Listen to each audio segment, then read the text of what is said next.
goes. One more game for glory. A fantastic finish tonight as Red Mountain plays spoilers. As they're seated number 12, they take down the 1-seed trophy.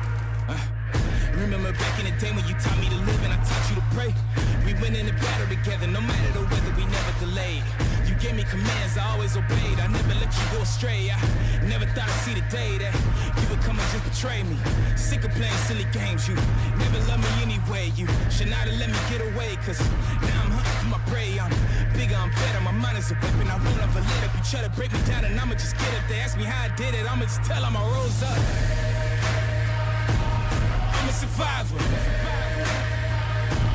Fight for my life. Coming back stronger. I will arise. I'm a survivor. Fight for my life. Coming back stronger. I will arise. Staring at you from afar, analyzing every scar. Asking myself how we got here. Remember, this is who we are. I am not here for revenge. I did not come to make amends. Not here to repent for my sins. I just came here to win. I just came here to end. I just came here to fight. Show you everything you said I couldn't be. I became overnight. This for the blood, this is for the tears. This is for my pain and my plight. Two walked in, but only one of us is walking out of here tonight. I'm a survivor. For my life, coming back stronger. I will arise. I'm a survivor. Fight for my life. Coming back stronger. I will arise.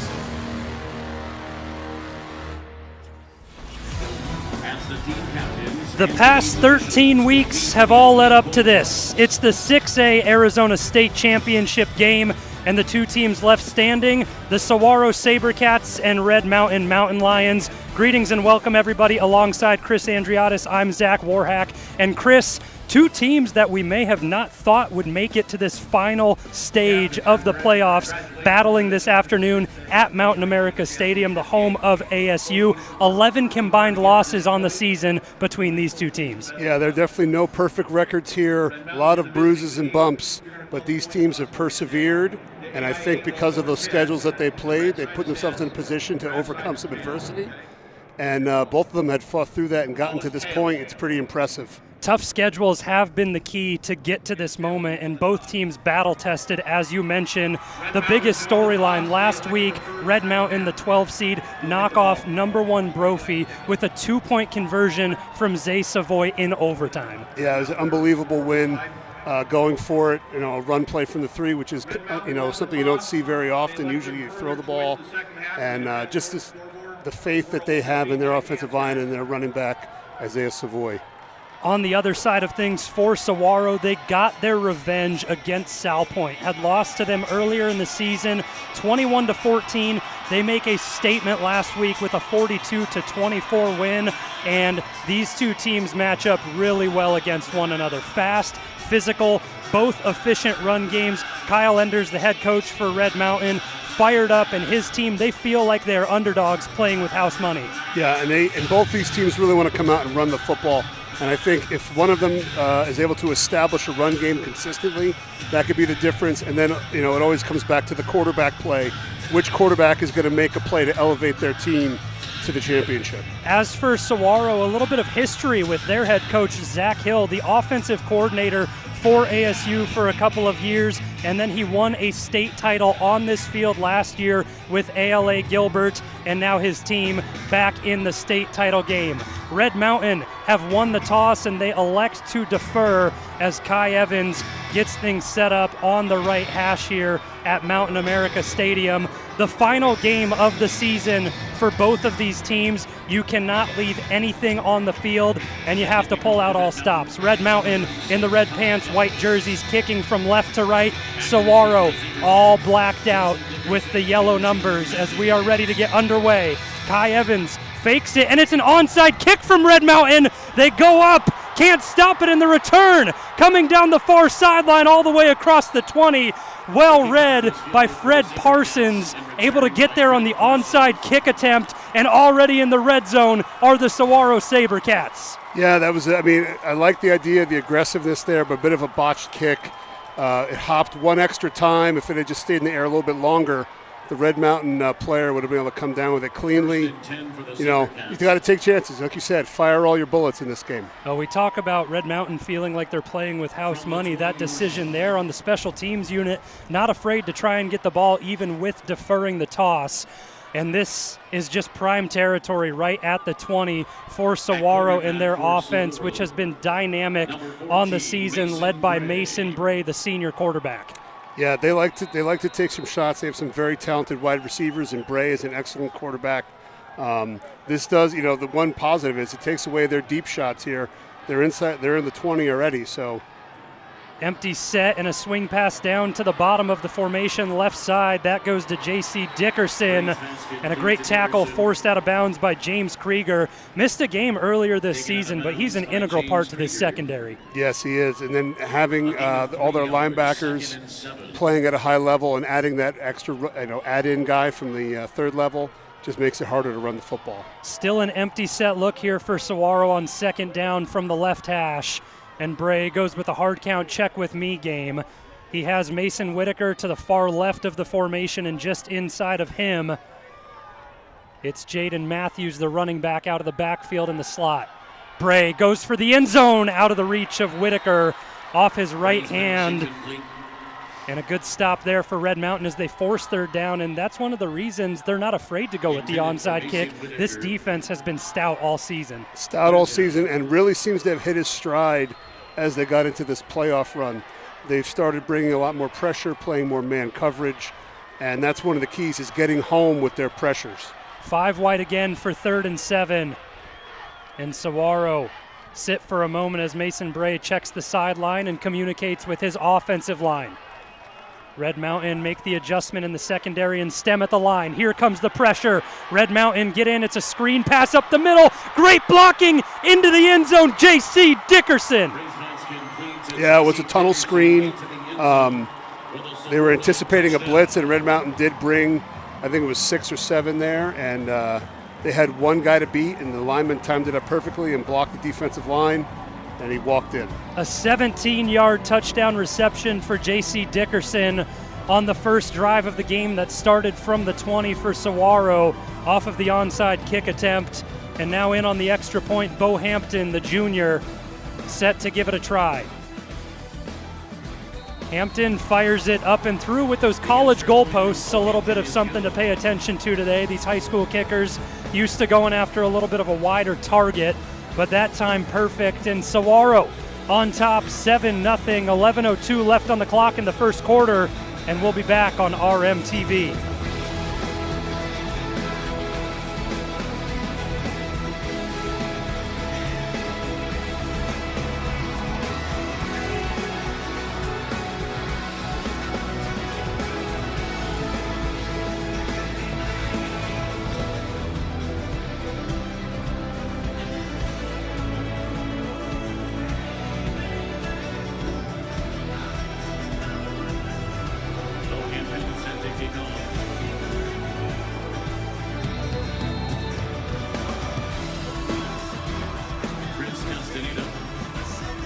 Just 58 seconds off the clock on that 20-yard drive for Saguaro, and they take the lead and throw the first punch in the 6A state title game.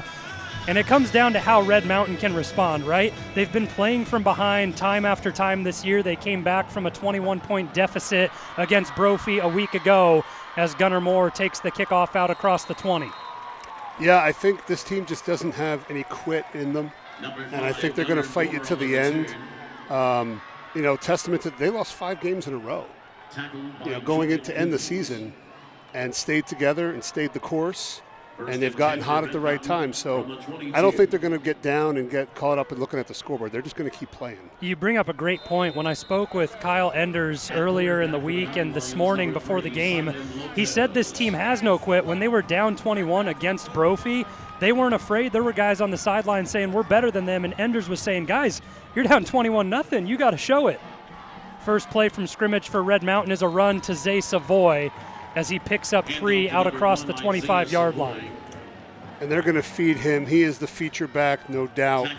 I don't know if he's actually gotten to 30 carries yet this year, maybe once, 31. He did against Mountain View. He had 35 against Mountain View in the playoff game that they won to start off this state title run.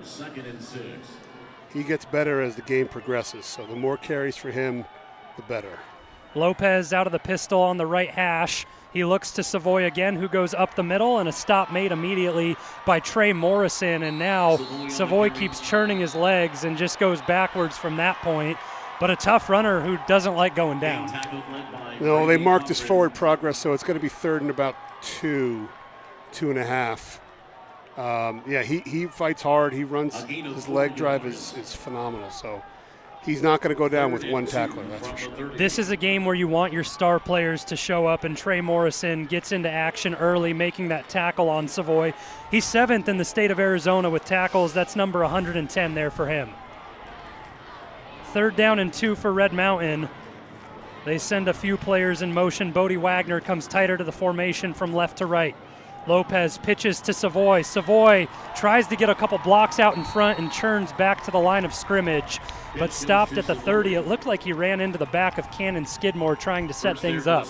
Yeah, it looked like he was the wrapper coming around on that, you call that a buck sweep, and he got caught and knocked back a little bit and right into Savoy's path, and it knocked him off course. So just over a minute gone on the drive for Red Mountain, and they will be giving the ball right back to Saguaro. And it looks like good field position that will be upcoming unless Red Mountain try and pull out any more tricky stops here with a fake punt. Dickerson back at his own 35, ready to take the Mouter punt.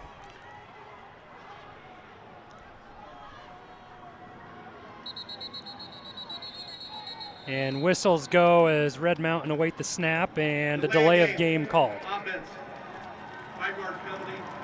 That was interesting there. I'm not sure if they were trying to draw them off sides, because nobody was moving and they were set. They certainly could have snapped it on time. I'm not sure why they didn't. And the play clocks are working. Regardless, it backs them up to their own 25, and Mouter now kicking from the 15 as he steps up. High punt down to the 40, and it's muffed! The kick goes down, and it's recovered by Logan Haney. Red Mountain get the ball in Saguaro territory. And we were talking earlier if it makes any difference playing in the daytime for teams that play traditionally at night.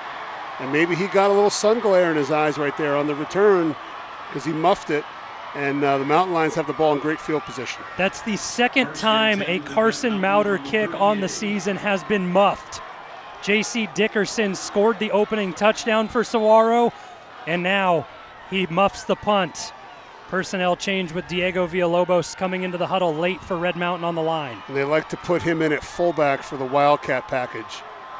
All 260 pounds of them coming at you. You called it right there, partner. Savoy in on the Wildcat, runs right behind Villalobos on the right side. And in on the tackle again, Trey Morrison, second of the day already, and there's only been 4 Red Mountain plays. Yeah. The Saguaro Sabercats have definitely dedicated themselves to not letting Red Mountain run the football. They're going to put a bunch of guys up in the box.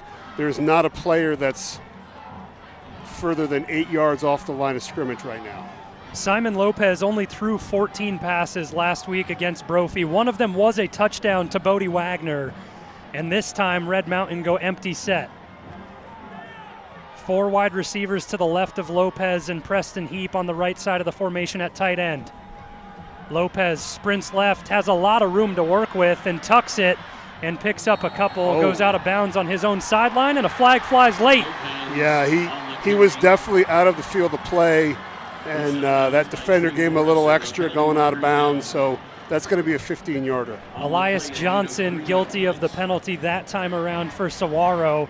And if you're Red Mountain, This is kind of the push start to get your drive going, right? You have them muff a punt, you get good field position, and then you gain additional yardage off of a late hit out of bounds. Have to capitalize here. Absolutely. You're not going to get this kind of opportunity often in a game like this, so you have to capitalize with points.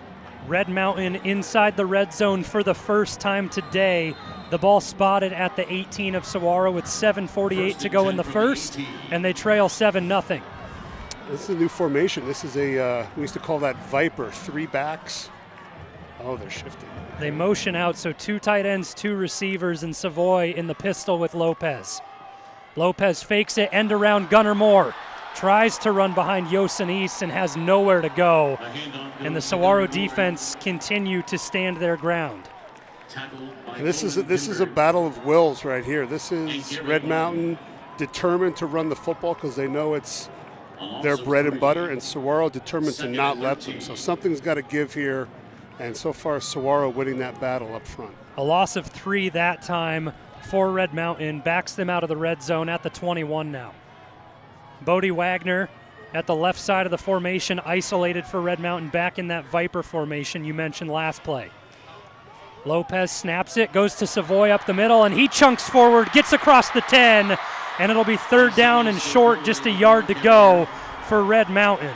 That kind of parted the Red Sea there. The lead fullback arced like it was going to be an outside run, so those linebackers triggered and flew out, and it created a seam up the middle for Savoy.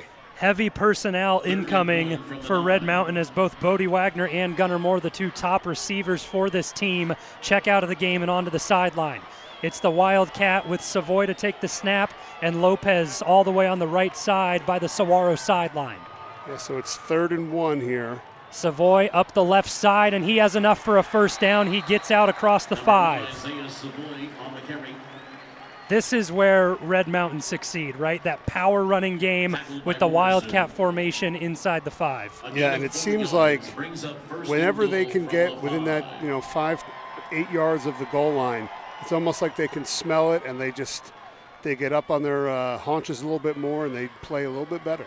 The chains get dropped on the far sideline as 1st and goal is upcoming halfway through the first quarter. Savoy back out of the Wildcat, runs to the right side, cuts back, and he's stood up. And a hard-nosed tackle and a physical play by Zethus in the secondary. Yeah, that was tough. He actually picked him up and tried to slam him down. Savoy may have a couple bruises or hematomas on his back when he wakes up tomorrow. Thus, a very hard hitter, strong safety for this Saguaro team, played up that time around and makes his 73rd tackle of the season. Savoy still able to get 2 yards, and now Lopez back under center to take the snap.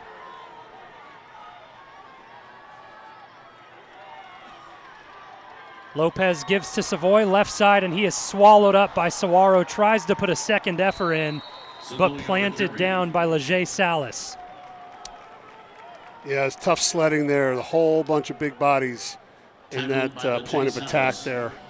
Saguaro so far doing a very good job of condensing those inside run lanes and not letting Savoy get loose. No gain that time around for Savoy, and it's 3rd and goal from the 3. Both those receivers who had previously checked out, both on the right side of the screen, Bodie Wagner and Gunnar Moore. Lopez takes the snap, give to Savoy up the middle, and he is met. That strong middle linebacking core gets back in on the action. Owen Pimbert, the first one to make contact with Savoy, and a decision to be made by Red Mountain. And it looks like they're going to kick here. Kai Evans and the special teams unit check out onto the field. Kai Evans so far on the season, 7 of 9 kicking field goals, and the range he's at right now is just about extra point range, 31 of 33 on the season from there.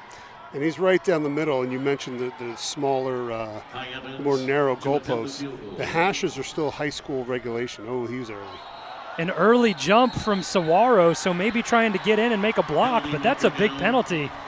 That's not a very heads-up play right there because you're going to give them a first down. So a huge break again on this drive for Red Mountain, and you wonder if that's one of those plays that comes in to be integrated to try and get them to jump.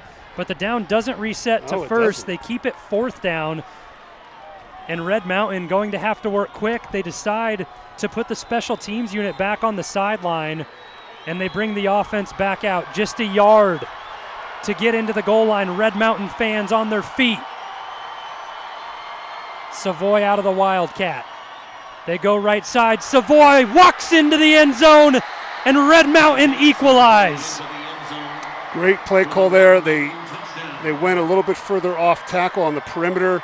All the big bodies were loaded up on the inside. And Savoy on a defensive back is a matchup he's going to win every time. What a season for Zay Savoy, the Apache Junction transfer. 5 games in a row, over 125 yards rushing. He had 4 touchdowns against Brophy just a week ago. He gets his first in the state title game today. And Kai Evans in now for the extra point. Almost 1,000 yards rushing in 7 games. Flags fly that time, and it may be on Red Mountain here on the extra point. Kai Evans went a little bit early, and that backs things up for the Red Mountain special teams unit. And it's just something you don't want to make more complicated, right? No. You want the extra point from where you get it. You don't want to back up at all. No. And the kickers are very particular about their timing, and there's usually a hand signal and then a nod from the holder, and then he goes when he's ready. And I don't know, there was a little miscommunication there. So now it will be a 25-yard attempt for Kai Evans. And movement on the front line again. It was on the left side of the line. I couldn't tell if it was Red Mountain or Saguaro first. It was very close, hard for me to tell from up here. Our officials converge, and Joel Seawald, our referee for the day, to make the call. It goes against Saguaro, so it's just like we erased everything we ever said with a Men in Black click of the pen, and we go back to the original distance. I've never heard an official say disconcerting before, but I did find that disconcerting, yes. That's a big word. It might be an ASU college word that you can learn here on campus. I love the mic'd up officials. This is great. But a disconcerting signal, so they're trying to draw them off sides with a fake snap count. We go again. Kai Evans from right up the middle. This time, good snap, good hold from Castaneda, and it evens things up. So after all that time to get the extra point through, we are tied at 7, 3:34 to go in the first on RMTV.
The strength of both offenses have made themselves present today.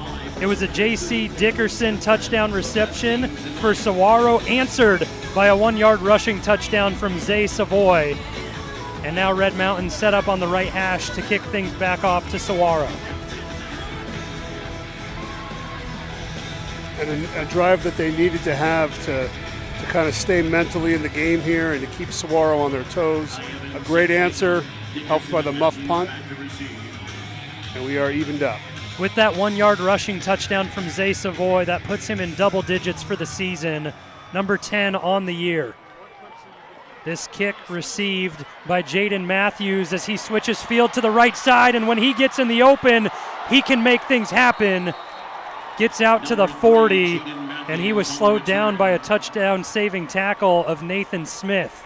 Yeah, that was a big tackle because if he missed it, he was going to hit his head on the goalpost there. I mean, I guess you could call it a tackle, but really Matthews just blew over Nathan Smith by lowering the shoulder and fell after that. For those of you at home, imagine a squirrel caught in a lawnmower. I'm trying to put my mind through it right now, and it's not a fun sight to see. No, it is not. So Saguaro went empty set oftentimes on the first drive that they had. This time they keep Jaden Matthews tight to the right side of Mason Bray from the right hash. Bray hands it off, and Matthews looks for the outside, cuts up the middle. Castaneda makes the tackle, but not before a pickup of 9. And Matthews is really their feature back. They want to get him going. He's the guy that makes their offense go, so they're going to feed him the ball just as much as Savoy will get it for Red Mountain, I imagine. Matthews, 4th in 6A in scoring with 20 touchdowns on the year. He has 17 on the ground and 3 through the air. One of those versatile backs that you're seeing more and more frequently in today's game. 2nd down and 1. They go back to Matthews to the right side, cuts back and bounces to the outside. Matthews gets into Red Mountain territory rather, and pushed out of bounds by Haney on the Red Mountain sideline. And a really heads-up play by Haney there, because I think a lot of high school players would have wanted to put their head down and run through him. And a great job of him pulling up and not getting the silly penalty there on the sideline. It doesn't really seem like there's ever a first opportunity to tackle Matthews, right? He reads the hole, makes a cut, and then from there your defense is working. Yes. Yes, he's very elusive. Great one-cut downhill back. Matthews pitches it back to Dickerson on the reverse. Dickerson stiff arms and gets out across the 40. And James Krieger is playing a physical game in the secondary for Red Mountain today as he makes the stop that time. Yeah, he was not going to get juked right there. He ran right through his torso, wrapped him up like a wrestler, and got a 2-point takedown there. So both teams pulling out a little bit of trickery as it's the end-around look from a running back pitch, that time from Saguaro. And we've seen them do a double pitch and then a pass for a 35-yard touchdown against Mountain View earlier in the season. Mm-hmm. Bray steps up in the pocket, left side, and it's broken up. What a play by Anthony Gamba on the near sideline. Yeah, that ball hung up in the air a little bit longer than he would have wanted.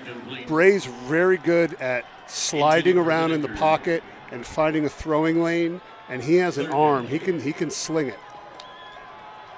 And after Red Mountain bend on the first couple of plays of this drive, they force a 3rd down and 5 for Saguaro.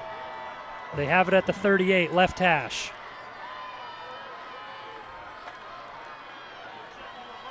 Check with me game this time around as Bray gets back to the line.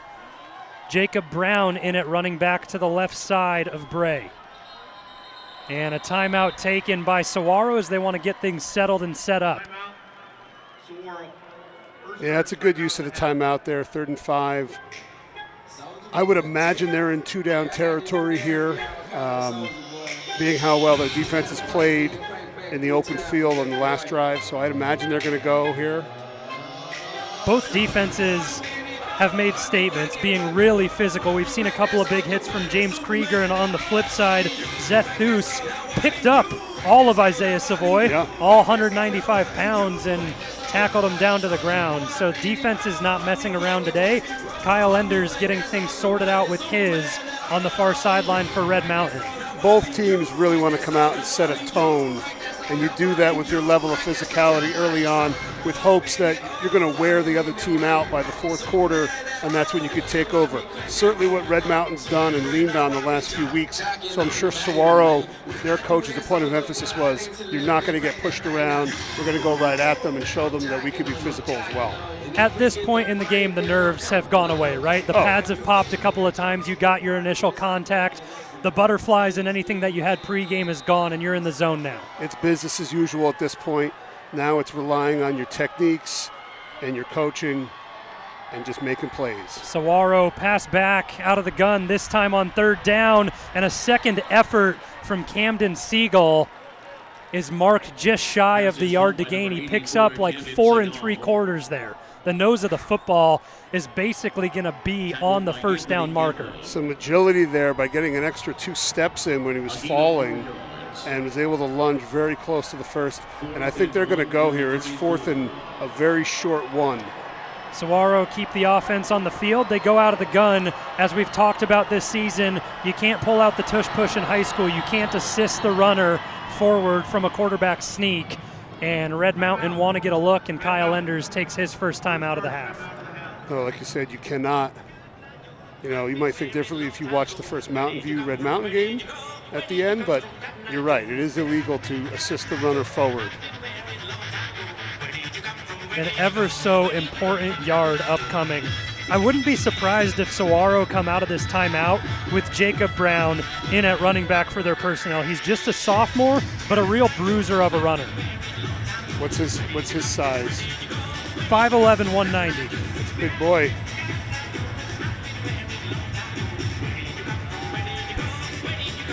And Kyle Enders just does a phenomenal job of sensing when those pivotal moments are, and maybe when his team's not aligned just the way he would want, and calling the timeout in that pivotal moment. This is a big play here because a stop would give Red Mountain the ball, and in decent field position as well. So really big play here, and I'm sure he reminded them to watch the snap count. A pivotal moment in the first quarter with 1:25 to go. 4th and 1 for Saguaro from the Red Mountain 34. It's a run to the left side from Bray. He has a lot of room to work with, and he breaks free for the first down. Tackle made by Logan Haney. Quarterback runs always more difficult because you're adding the running back as an extra blocker. So you really have an extra guy that's not accounted for most defenses. So all you can hope to do as a defense is condense the hole and hopefully stop his momentum forward, but they weren't able to do that there. On top of that, it's a running back who's a blocker with a full head of steam out of the backfield. Absolutely. Both backs in now for Saguaro as Matthews goes in motion, swing pass to him right side of the field, and he breaks one tackle out into the secondary. Second effort doesn't get too much. Isaac Haney missed the initial tackle, but he got assistance from a couple of players as Krieger and Wade both in on the stop. And that was one of the things that the Red Mountain coaching staff talked about defensively is guys really have to trust the pursuit's going to be there and string it out and wait for the help to come, and they did a good job of it there. A lengthy drive here for Saguaro as we approach the end of the first. They go with a handoff this time, and Matthews works the left side. Doesn't have much room, and Seth Barron brings him down from the backside. Yeah, they're all over those perimeter runs right now, so a nice job running sideline to sideline there, and it's a 3rd and a long 4 here. So 3rd down and 4 will be upcoming, but not before the end of the first quarter. All knotted up at 7 in the 6A state title game between Saguaro and Red Mountain.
Second quarter action set to get underway at Mountain America Stadium for the 6A Arizona State Championship game. All knotted up at 7 between Saguaro and Red Mountain. A 3rd and 4 upcoming for Saguaro as they switch sides and will now be moving from left to right. And a spot where Saguaro is comfortable is the state title game. They've won 13 state championships in school history on 16 attempts. Pretty good track record. That's a pretty good percentage. Empty set this time for Mason Bray. Drops back over the top, wide open, unaccounted for, and into the end zone, Reese Rinaldi. Now, that was a fake screen with a deep pass. What I'm interested to see is how all those linemen stayed on sides. A 21-yard pitch and catch between Bray and Rinaldi puts Saguaro back on top for the second time this afternoon. Really well-devised play. The linemen all released and then just moved at a slight angle to the right, enough where they weren't technically downfield. Great play call there by the SaberCats.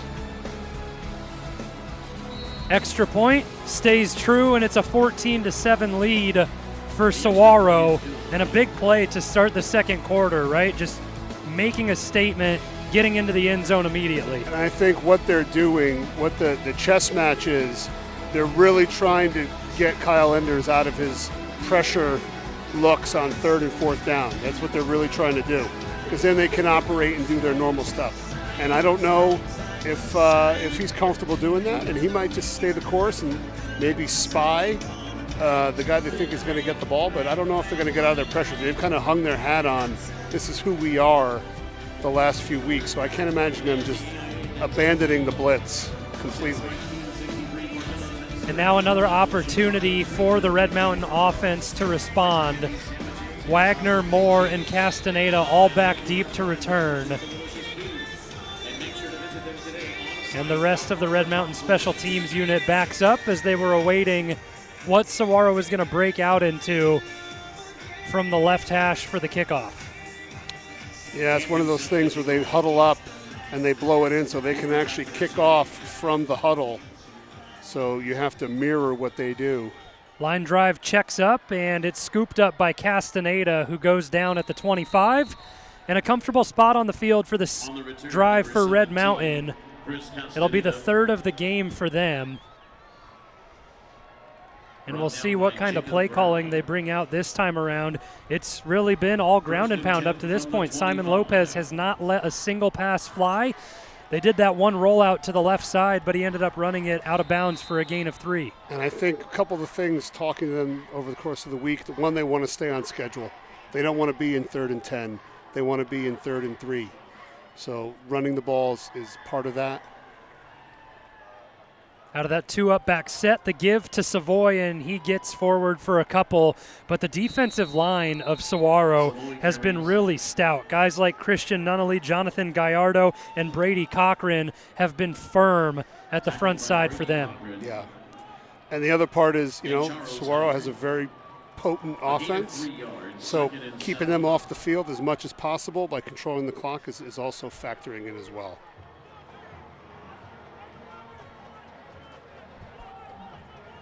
A pickup of 3 on first down for Red Mountain. They go to the pistol as Savoy sits behind Lopez. Lopez gives to Savoy, right side, cannot spin out of the tackle initially, but gets a couple after the first contact from Elijah Sherbin-Fox. And it looked like Savoy saw a run lane on the inside, because normally on those counters, those counter trays or the counter tight end where the tight end is the wrapper, you want to jump behind the wrapper's hips there and let him take you to the opening. 3rd down and 5 from the 30 for Red Mountain. Lopez goes check with me. And now set to take the snap. 10.5 to go in the second quarter. Lopez back to pass and takes a shot to Gunnar Moore down the far sideline. and just overthrows him. And we've seen that about 5 times in the past 3 weeks where Gunnar Moore has had a step and just been overshot. Yeah, and early in the year, I would have said it was almost impossible to overthrow him. I don't know whether he's taking longer on his stem to get open or he's not opening his stride up completely. I'm not really sure, but you're right. It has become a theme the last couple weeks. You feel like it's just due. One of those times the shot is going to fall perfectly in his chest in the breadbasket, and then he takes off for a touchdown. The punt for Red Mountain, end over end from Mauder, and it gets to the Saguaro 35, which is where they'll start the upcoming drive. 35 yards with no return. Yeah, not what they wanted. A 3-and-out was not what they wanted there on that drive to answer. Saguaro has a chance now to extend their lead and kind of put the pressure on the Mountain Lions a little bit. The 4th offensive possession of the game upcoming for Saguaro, and so far 2 for 3. And really, when you take things down and think about it, they've only had 2 offensive drives because the one that would have set up the third was the muffed punt. Mm-hmm. So they're a perfect 2 for 2 on getting into the end zone this afternoon. And one of them started on the +20. This time a handoff goes to Jacob Brown up the middle, surges forward, and Haney with another stop, and he's had his nose in a lot of tackles. That's number 4 for the afternoon. And that is not necessarily a good sign because normally we're calling out our linebackers, you know, Genix and Wade and Red Wing and Motter. If the safeties are making the tackles, that means the runners are getting to that 2nd and 3rd level. A pitch play, and this time Red Mountain get to the backfield, but somehow Matthews able to reverse the field and get forward back to the original line of scrimmage. And it looked like Seth Barron had him dead to rights for a loss of 5, and Matthews ends up getting back to the 46. And we have a bit of a funky angle because we're so high up here, but it looked like he tried to wrap him up around his shoulders instead of going for the waist or the legs there. And that's how he was able to squirt out of there. 2nd down and 10 with just over 9 minutes to go in the first half. Saguaro set up on the right hash this time around, empty set for Mason Bray. He's been dynamic through the air on the season. Bray pitches forward to Matthews, and he gets upfield into the secondary. Krieger comes down and can't make the tackle. Matthews pushed out of bounds by the Krieger pursuit. And he's just shy of the line to gain, about 2 yards to go here on 3rd down. The Saguaro offensive line got a really nice push there on the Red Mountain defensive front. 3rd and 2. And he wasn't touched until he was heading downfield. Luckily, they were able to run him out of bounds there. Well, they have some stellar players on that offensive front. Amari Tassay, just to name one of them, the UNLV commit for this Saguaro team. And they've been running behind him frequently this afternoon. Genix brings the blitz, it's picked up, and wide open Matthews out of the backfield across the 30 and forced out by Krieger at the 24. And that was a mesh concept there with 2 crossers, and a lot of teams run it with the initial read is the swing from the running back, or what we call a rail route. And nobody picked up Matthews, which I'm sure was a snafu because he'd be the first guy you'd want to get your attention on, I would imagine. 1st and 10. Timeout taken by Kyle Enders on the far sideline. That's number 2 of the first half with 8:37 to go. And while both teams talk things over, we'll step away on RMTV.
Red Mountain looking for a defensive stop as we come out of the timeout with 8:37 to go in the first half. Saguaro driving and already lead 14-7 in this 6A state title game. They set the ball up on the right hash, and Bray out of the gun with Jacob Brown to his left.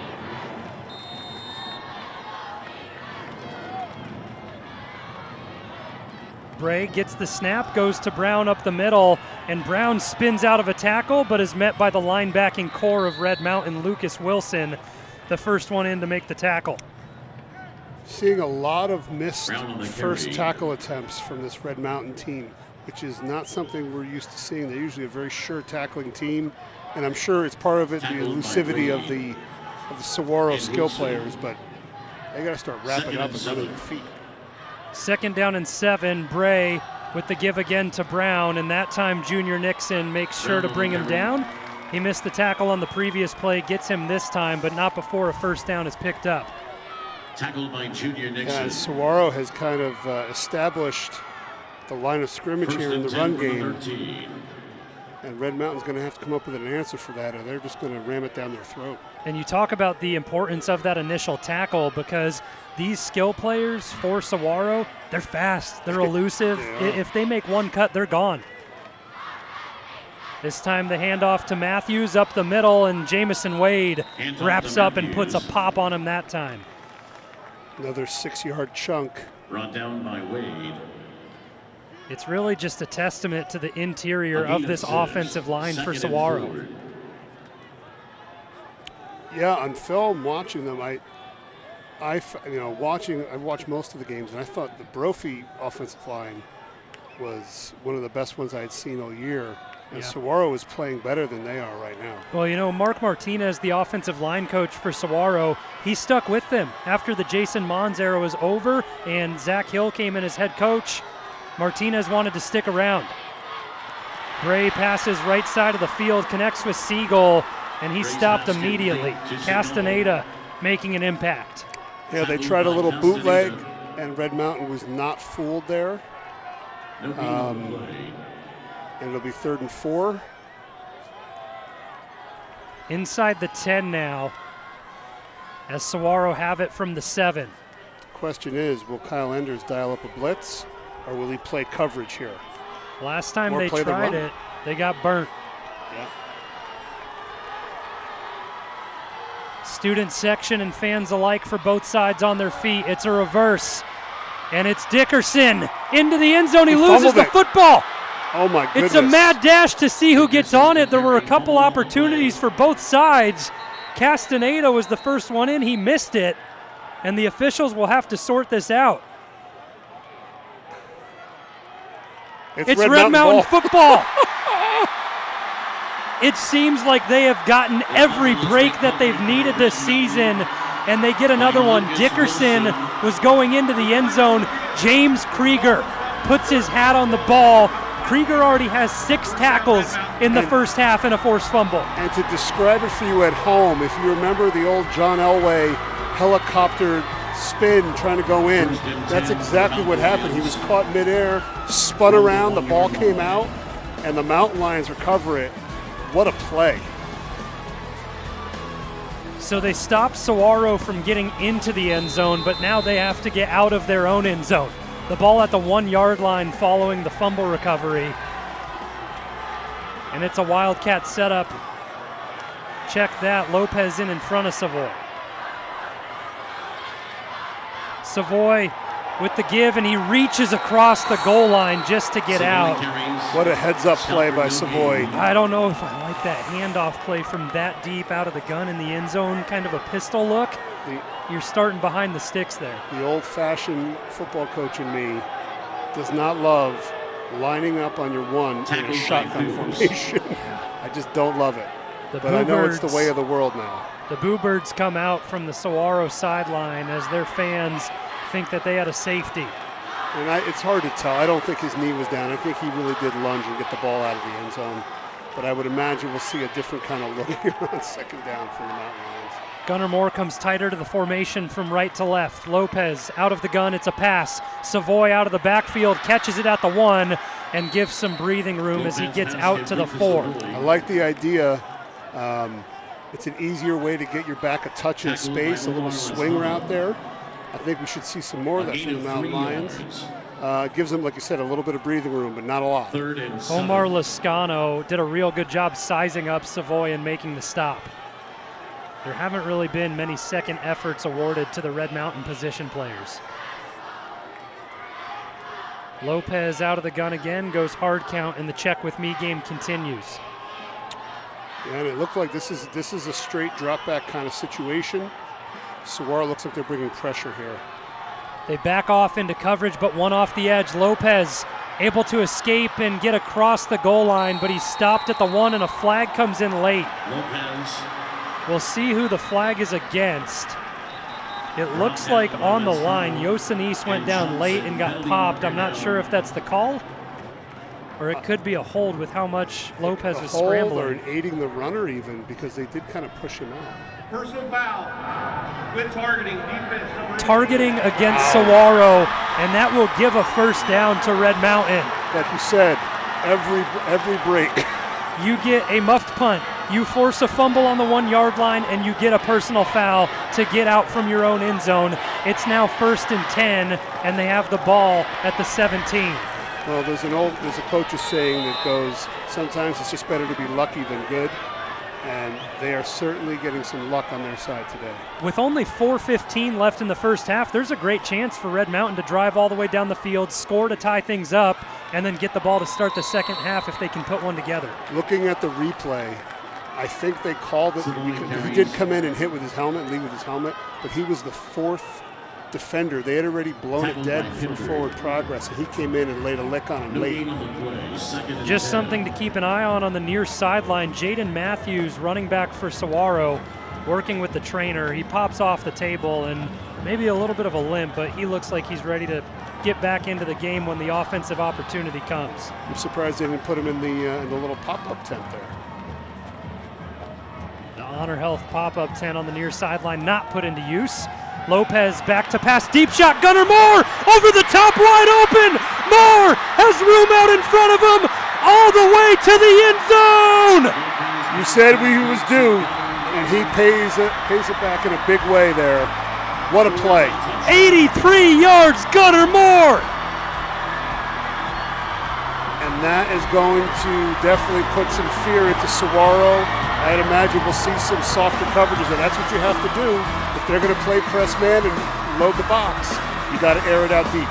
We had our crystal ball out here in the broadcast booth. Gunnar Moore has been missed 5 times in the past 3 weeks on those deep shots, including one in the first half today. That time, no mistake made by Simon Lopez as he connects over the top for an 83-yard pitch and catch. Kai Evans for the extra point. It's perfect. Right down Broadway, and we are knotted up at 14 in the state championship game, partner. And I feel like I say this every week, but winning the middle 8, Red Mountain has come out and evened it up. Will they be able to hold them out here in the final 3:20 and then get the ball to start the second half? It could be quite a turnaround here if they're able to hold strong on defense. The defense of this Red Mountain team has been the strength all the way through this season. They've really been tested in the back half of the year, giving up 35 to Brophy, 24 to Pinnacle. But prior to those 2 games in the playoffs, they've been really stout. But I think the biggest thing that you touched on early in the first quarter and on this previous drive as well is that the linebacking core for Red Mountain has been the strength for the season. Haven't been too involved today in making stops. No, they haven't. They've kind of neutralized them a little bit. And I think, as an old offensive line coach myself, you really do point out the guy, look, we have to get Jennings blocked no matter what. Because if he's running free, he's going to make the play. So I think they've done that again this week. I know Brophy did it the week before, but he still ended up, 7 or 8 tackles last week? Yep, he got through it, and speaking of Champ Jennings, he's only 7 tackles away from breaking the single-season record in Red Mountain history. Coming into this game with 148, he needs 155 to tie the record. As Parker McClure was a heck of a player just a few years ago. Saguaro start this drive from the 28, and the give goes to Brown, and Brown gets forward for a pickup of 12, and that immediately scooches the chains forward. And there might be something to that Matthews injury, because he is not out there as of yet. He received the kickoff, so he got the kickoff out to the 28 for Saguaro, and I really think it's just the power back setting. They like to run behind Jacob Brown, and he's still here for 2 more years, only a sophomore. 1st and 10 now from their own 40. Dickerson in motion, he gets the pitch forward. Dickerson, far side of the field, has a burst of speed, goes out of bounds at the Red Mountain sideline. And the force player showed up there for the Mountain Lions and kind of overran it, and he was able to tuck inside of it. He had just throttled down a little bit and forced the runner to change direction. The help would have gotten there a little sooner. But he kind of overran it and didn't even slow him down. He kept running there. Got picked up about 6. A little bit of a 2-minute drill for Saguaro now. They still have 2 timeouts. Red Mountain have 1 remaining in the first half. 2-back set as both Matthews and Brown are in.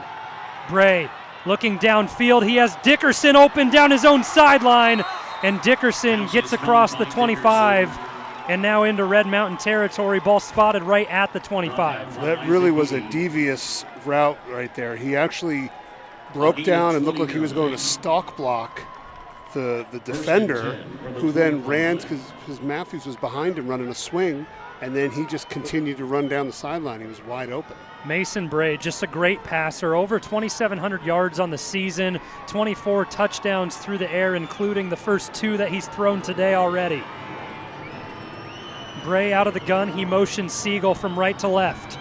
Handoff goes to Brown. Lucas Wilson with the first contact. Champ Jennings has to save the tackle, but it's the same thing you've talked about. They're hitting the backs high and they're breaking tackles. Yeah, they're not wrapping their it's tackling 101. You got to wrap your arms around the defender and run your feet.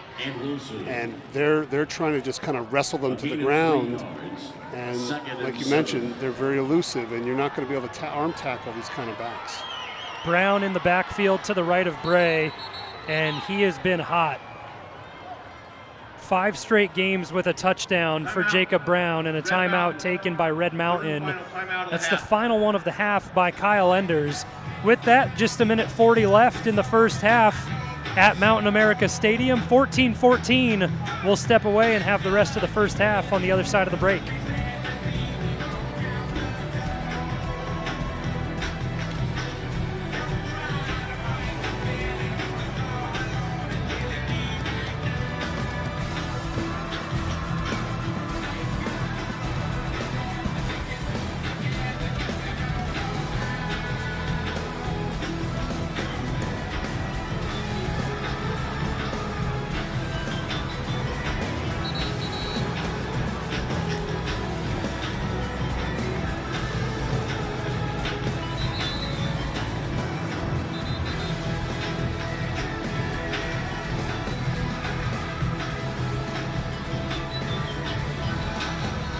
We're all tied up at 14 in the 6A title game between Saguaro and Red Mountain.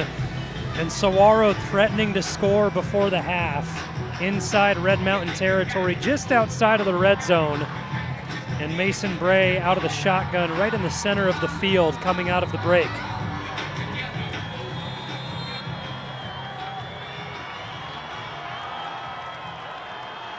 Bray motions Matthews from left to right, and Bray drops back to pass and now steps up in the pocket. Jennings gets shaken out, and Red Wing forces out of bounds, and Jennings puts a little extra hit there that time around on Bray. Just a little two-hand touch kind of press. And no one was open because Kyle Enders did not bring pressure. He dropped 7, and there was nobody open, so the quarterback had to run. So the chess match continues here. 3rd and 2 upcoming as the scramble from Bray gets Saguaro into the red zone at the 17-yard line. Bray gives to Matthews up the middle. Matthews cuts back to the right. Matthews bounces out of a couple of tackles into the end zone. 17 yards for Jaden Matthews. He's a really explosive back. And as evidence right there, he bounced off a couple tackles and you're going to have to bring your A game if you're going to wrap him up and bring him to the ground. And they did not bring their A game on that defensive snap. Number 18 on the season for Jaden Matthews from the ground. He was 14th in 6A in rushing yards coming into this game, and he's churned 17 more on that touchdown score. And as much as they've played from behind, especially in this postseason, I don't know if this team is built to hurry up and score quick. You know, this Mountain Lion team. I think they really need to establish the run, and they just scored on a big play there. I don't know if 2-minute drop back pass is their bread and butter. So we'll see what they do here in this last minute 22. And with that little of time, Red Mountain spent their last timeout defensively there, so they're all out. But Saguaro still have 2 timeouts. So we'll see what head coach Zach Hill wants to do, depending on how maybe the first play goes for Red Mountain on this drive. Yeah, you can't kneel it out and go into the half. Saguaro can force a punt if you don't get a first down here. They get set up with the kickoff. Bo Hampton has been good so far today in every facet of it. Perfect on all 3 extra points. And he's forced a couple of tough kick returns for Red Mountain as well. He sets it up at the left hash, and the same usual suspects back to return for Red Mountain. The 3-man group of Castaneda, Wagner, and Moore. This time Moore, after the 83-yard touchdown reception, takes the kickoff. Right sideline, gets out across the 20 as he falls forward to the 21. Tackled by Coons. We'll see. Looks like they're coming out with their 1st and 10 from the 21. Multiple wide receivers, so maybe they will try to air it out and see if they can get a couple chunks here, get out of bounds. I think as a high school kid, you have to be fired up if you're Simon Lopez. After you connect for an 83-yard touchdown pass, that probably instills a little bit of confidence in your passing game. Yeah, I would say for sure. And he's not been 100% with the hamstring injury that's been nagging him. So I don't think he's really been himself these last few weeks. Lopez back to pass on 1st down, and he comes to the near sideline and finds Bryce Bigler. And that's a great catch and throw and catch. Threw it to his outside. And I think this could be great for his confidence going forward, just completing these simple passes. Red Mountain go hurry up with no timeouts. Lopez rolls to the right, throws to Savoy. He has a 1st down at the far sideline. Brought out of bounds right around the 34-yard line. Tackle made by Charles Howard. And sometimes, when you're not thinking about it, you're in no huddle, you can be more effective because you're just playing pitch and catch here. You're just executing the play, you're not thinking about it, so this seems to be working thus far. Savoy smart running to get out of bounds and stop the clock that time. You don't have timeouts, but you have the sidelines. Flag goes pre-snap, and it will be a false start against Red Mountain. Gunnar Moore trying to get a little extra jump there, which may have been indicating they were going to go deep with him. Just couldn't hold his water. That backs things up to their own 29 now, as Lopez sets up with Savoy in the backfield. 54 seconds left in the first half. Lopez takes it out of the gun from the right hash and throws to Preston Heap, who picks up a yard.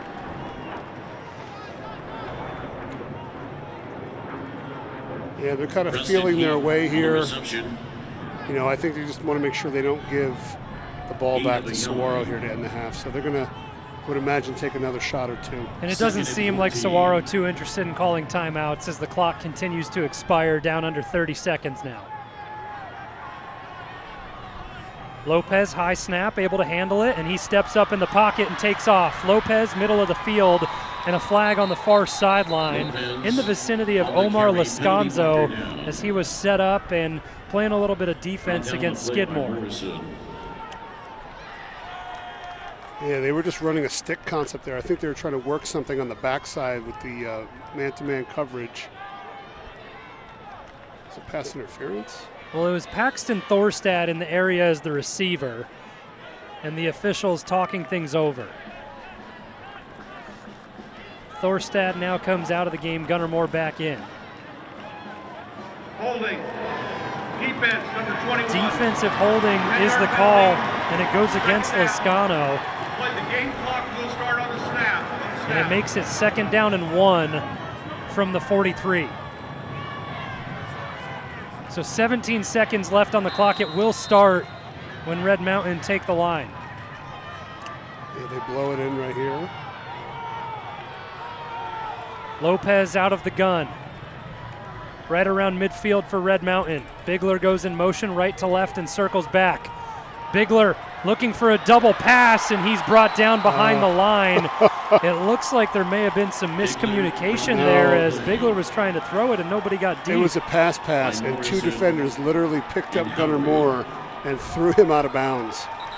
They were wise to it, and they were not fooled there.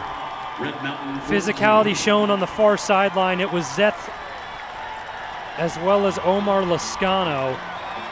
And that ends the first half. So Red Mountain will get the ball back to start the second, but Saguaro lead 21-14 in this 6A state championship game on RMTV.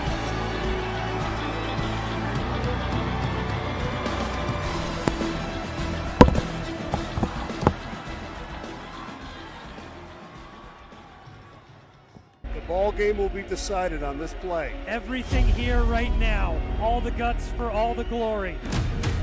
3 yards. It all comes down to this. Decides the season for both of these teams. Brophy red hot coming into the playoffs, 10-2 on the season, and 6 straight games they have closed out in a fashion of victory. 2 very good football teams, well coached, a lot of talent on both sides of the ball for both squads. You guys got nothing to lose. You're 12 seed, shouldn't even be here. No reason to be nervous about this football game. Got 0 pressure. And all we did was say we'll play anybody. So you guys are white trash, hood, killers. You come out and make the street fight. Take to that woodshed over there. You understand? Yes, sir. They don't want it. Let's go! Let's go! Family on 3! 1, 2, 3! Let's get it. Let's get it. Let's go.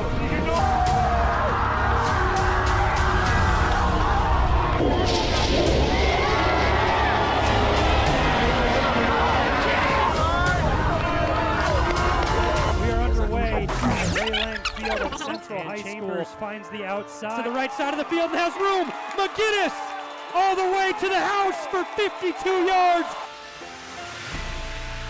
Verse it to Wagner, far side of the field. Cuts it up the middle and brought down right around the 30. Deep shot taken, and it's out of the reach this time.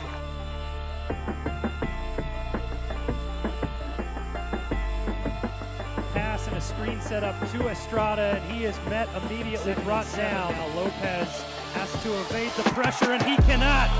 Bastian Vandenbosch picks up sack number 6 in the end zone. Connects! Jacob Buggy in for the touchdown. Right. Sweeps it out to him as the pitch goes to the far side. Has time, takes a shot over the middle. Castaneda tries to bat it away, but Sharper hauls it in. Far side of the field, Sharper has enough for the first down.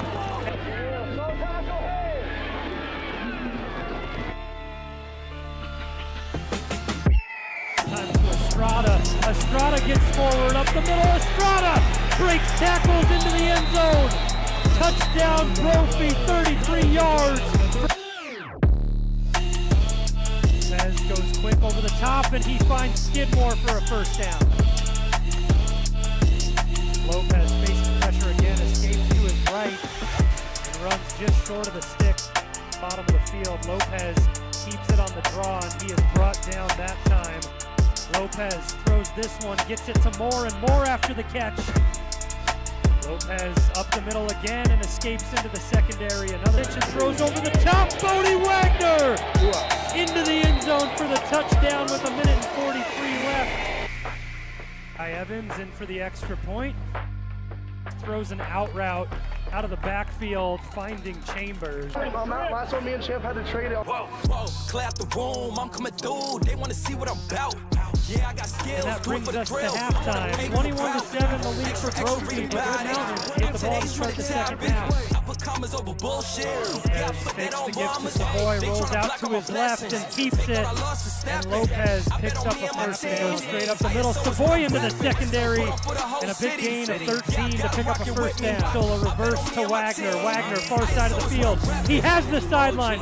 Bodie Wagner upfield and a big gain. Gets down. And if you did, that's the old And me. rushes up the When right it's side, time, pushes I forward, go reaches fast. across That's old into the me. end Take zone. the money if it's Zay free. Savoy, Give me touchdowns brain, in girl, back-to-back no weeks touchdown. out of the Wildcat. Touchdown. She bust it open for real.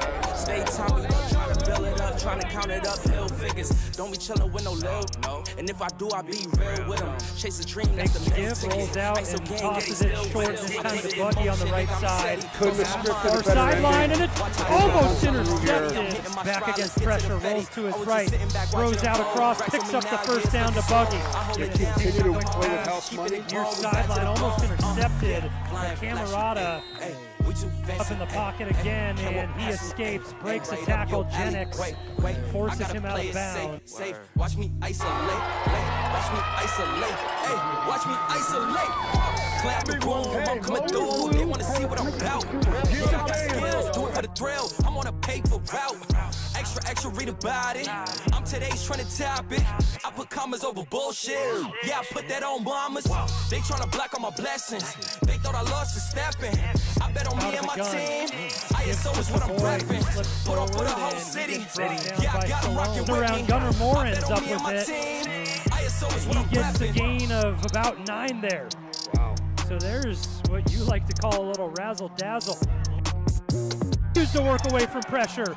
Lopez over the top, and he has Wagner! Unbelievable. What a magician, Simon Lopez. Lopez gives to Savoy. Savoy to the right side, cuts back up the middle. Does he have the end zone? The No. spot puts him. The spot is at the 2. Savoy takes it, cuts to the right. Does he have the reach? He does! 2 rushing touchdowns for Zay Savoy in the second half, and pending the extra point, we're tied at 21. Extra, read about it. I'm today's trending topic. I put commas over bullshit. Yeah, I put that on bombers. They tryna block all my blessings. They thought I lost a stepping. I bet on me and my team. ISO is what I'm Heaney repping. almost hits Put him on in for the the whole punch city. towards Yeah, I the got them rocking with me. And Red I bet on me and my Mountain team. will get the ball right around the Trophy 35. They are fired up with 6:26 left in the fourth. It's to Savoy, right side. Savoy, a couple of moves and gets to the outside. Savoy to the left this time, and he always gets positive yardage. Red zone. Touchdown, Zay Savoy. Third of the night. When we talk about those Jennings forces a quick throw. Guinness picks up a couple. Headline, and he connects. Pitch and catch. Far sideline, a quick pass. Stays on his feet and goes out of bounds. Intercepted! That was a game ender in the hands of Isaac Heaney. Traffic back in the end zone. Touchdown! It's caught by Devin Fitzgerald. Shaping up for another exciting game, partner. The only team that can beat us is ourselves. Remember that. You understand? Yes, sir. Hey, let's get in there. For overtime for this Red Mountain team.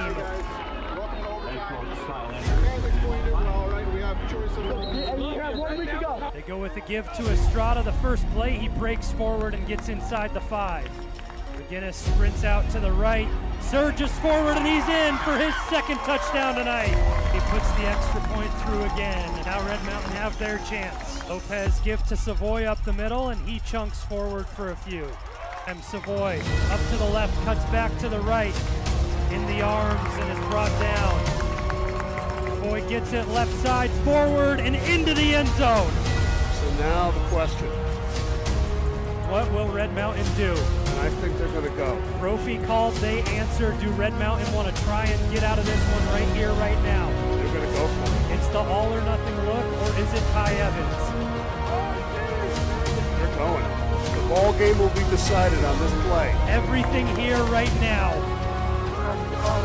All the guts for all the glory.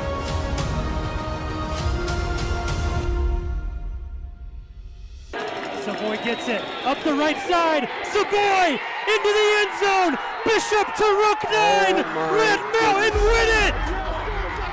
unbelievable. We couldn't have scripted a better ending for him to punch it through here, and I'm just blown away. It's an instant classic. They continue to play with house money. And who knows? One more game for glory.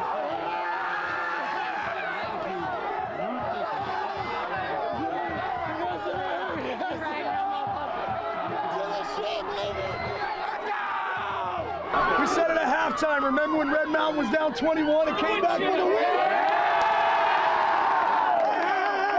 We took them to the woodshed. We beat it. Nobody else in this state deserves that ring but us, bro. I love each and every one, bro.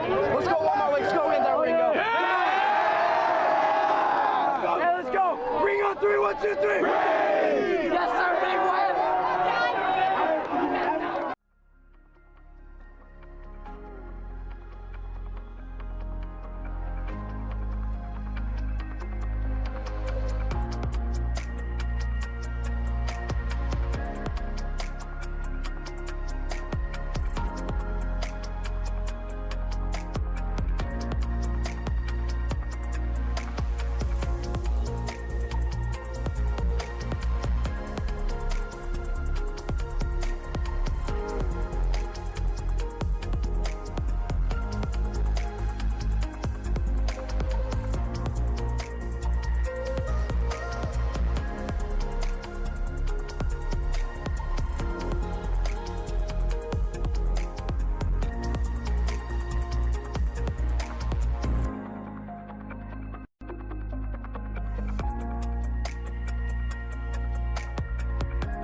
Second half action set to get underway in the 6A state championship game between the Saguaro SaberCats and Red Mountain Mountain Lions.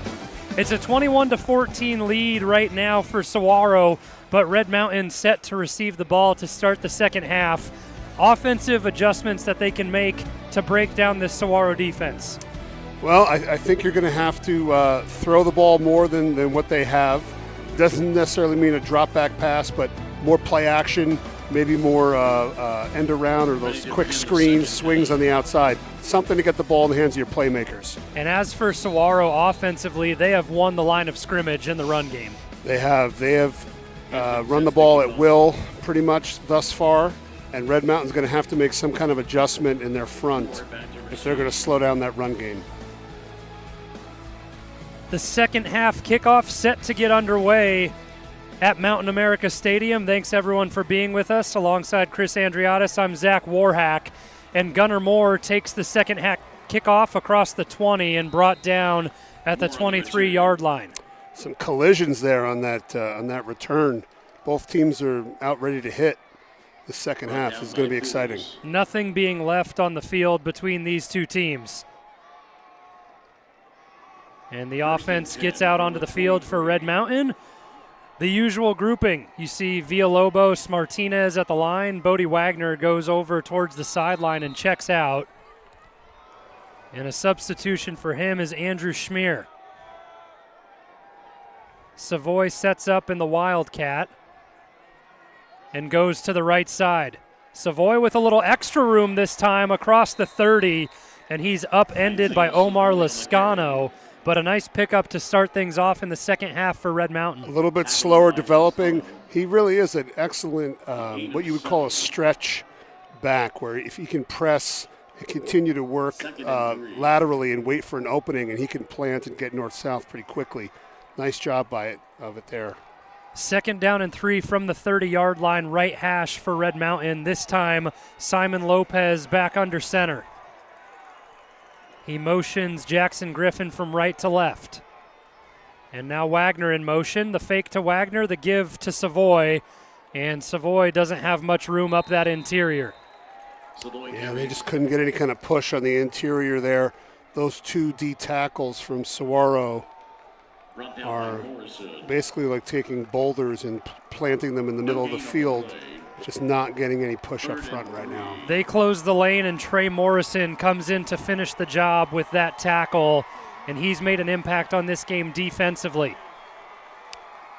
And this is a big play right here, because the last thing you want to do is go 3 and out and give Saguaro a chance to go up 2 scores. So you need to convert this. Red Mountain looking that Viper set, and Lopez fakes the give and throws out of it, and he connects with Skidmore.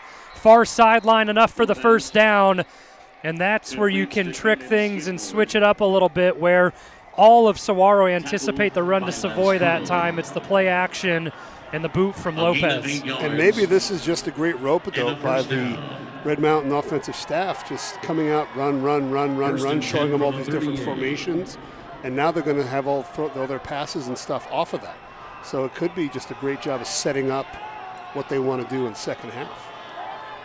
We often talk about the second half adjustments and how they're made and how efficient they are on the field. Red Mountain have been one of the best at it on this season. They've trailed in the previous 2 matchups that they ended up winning against Brophy and Pinnacle. So at the half, they really come out and understand the struggles that they had in the first half, what they need to do to adjust them. It was a 21-point deficit against Brophy last week. Yeah, they're not going to waver. They're going to continue to do what they're doing. I think they had some kind of read on there, but the defensive end was unblocked and came in and made the play in the backfield. So now it's a little bit off schedule here behind the sticks, 2nd and 10. Under 10 minutes to go in the third quarter. Lopez resets the formation. 2 tight end set. Receivers come in tight. Out of the pistol now, Lopez gets the snap, fakes to Savoy. Lopez dancing in the pocket, and he is sacked. Brought down in the backfield by Elias Johnson, and that's a big loss all the way back towards the 27. Yeah, they did a great job of condensing the pocket a lot of times when you see pass rushers, they go wide and it creates a run lane for the quarterback. They obviously know that Lopez can run, so they really stayed in their rush lanes, and there was really nowhere for him to go there on that sack. 3rd and 21. Not really a go-to play call on 3rd and 21, and Red Mountain will see what they can kind of mitigate with the damage here and make it a little bit of an easier punt for Mauter.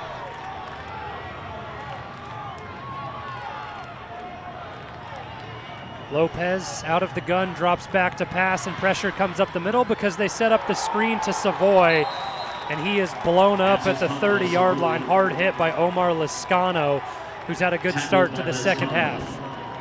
And they had the screen set up. Weston Hancock was out there trying to get the corner blocked. If he had picked him up, he might have had a chance, but he just could not get it timed up. Those screens are feast and famine every time. Monitor on the punt.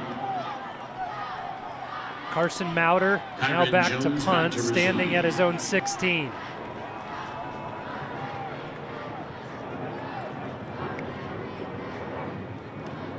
Good snap to Mauter, and he sends this one spiraling across midfield, and it takes a favorable hop end over end all the way inside the 20 and will eventually be downed right around the 17. And Mauter has had some good rolls out of his punts the past couple of weeks. What was that net punt? That was about 60 yards?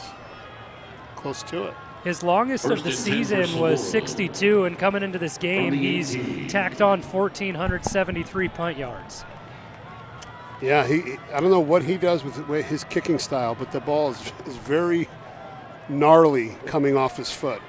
It helps when you get a perfect snap every time from BYU commit Cannon Skidmore. Yeah, he's automatic. He'll be representing Red Mountain in the Army All-American game as a long snapper. Saguaro set things up with their first possession of the second half. Bray looking to pass on first down, take a shot deep down the field. Dickerson wide open. Dickerson trying to outrun James Krieger down the far sideline. Spins out of the initial tackle, and Krieger wrestles him down at the 15, but an immediate connection and all the way down into the red zone for Saguaro. Yeah, we were talking about this earlier this morning. When Saguaro's able to hit those deep passes, it's usually because the guy's gotten wide open. So a great route from Dickerson there. A gain of 68 yards, 1st and 10. He just ran a straight go route down the seam. Close to a 70-yard gain on first down for Saguaro. And they throw out of the backfield to Matthews, right side. Isaac Haney is bowled over, and Castaneda makes the stop on the near sideline. But you talk about that deep shot that connects with Dickerson. Injured player down now for Saguaro. Far sideline, Peyton Clemens, one of the linemen. Looks like he's just cramping up, but when I talked to Kyle Enders pregame, he said the real difference between any other team and Saguaro is when you give up what looks to be a big shot to any other team, our guys have been able to stop him at 15. Saguaro, they have home run hitters, and it shows right there. They absolutely do. I'm impressed that we were able to run him down, get him out of bounds before he scored. And now you have an opportunity here for the Mountain Lion defense to firm up, and I think holding them to a field goal here would be a win in this scenario because they just got a big play right down into the red zone. They're going to have to make a stop here to keep them in the game. And James Krieger has had a great afternoon. 7 tackles and a forced fumble that he combined with Chris Castaneda to get the ball back for his team on the 1-yard line. And he was the one that ran down Dickerson to make the touchdown-saving tackle. But now it comes crunch time for your team, and that official's timeout may have helped out a little bit with them having to run all the way down the field, get set after a big play. Empty look here. I wouldn't put it past them to have a quarterback run dialed up here. 2nd and 6 from the 10, and there's the draw. Good call, partner. Jamison Wade meets Bray immediately. And a good tackle that time by the Red Mountain linebacker. Yeah, that was a big play. Good job diagnosing it. And a sure-handed tackle there by Wade. Not too many of those that we saw in the first half. We talked about hitting high and then losing the contact. Saguaro can still pick up a first down at the 4. Out of the gun with Matthews to the right. The give is to Matthews. runs across left, and Jennings brings him down after just a pickup of 1. And the linebacking crew stands firm and makes a big play. It looks like Saguaro's going to go here on 4th and 4. This is a big spot for both teams, and a timeout taken by Saguaro to talk things over. So this could really be a pivot point in this game where it becomes kind of a 2-score swing, right? If Saguaro put this in, it makes it 28-14. Red Mountain get the stop. They hold it to a 7-point lead and get the ball back. And I understand the aggressive nature of it and the way your line has been playing. However, in this situation, I think I'd be tempted to take the points and make it a 2-score game against a team that is not a big play type of offense. It's going to have to drive the ball to score consistently. So you really are putting a lot of eggs in this basket here if you're Saguaro, if you go for it. And what a momentum swing it would be for the Mountain Lions to get a stop. We talked about that kind of in halftime amongst ourselves, that there hasn't really been a stop today for Red Mountain other than that forced fumble on the 1-yard line, but they haven't gotten Saguaro to punt yet this afternoon. It's been kind of turnovers with the muffed punt and the forced fumble at the 1. Other than that, it's been 3 touchdowns to 3 different players for Saguaro. Yeah, they're going to go. The offense is back out.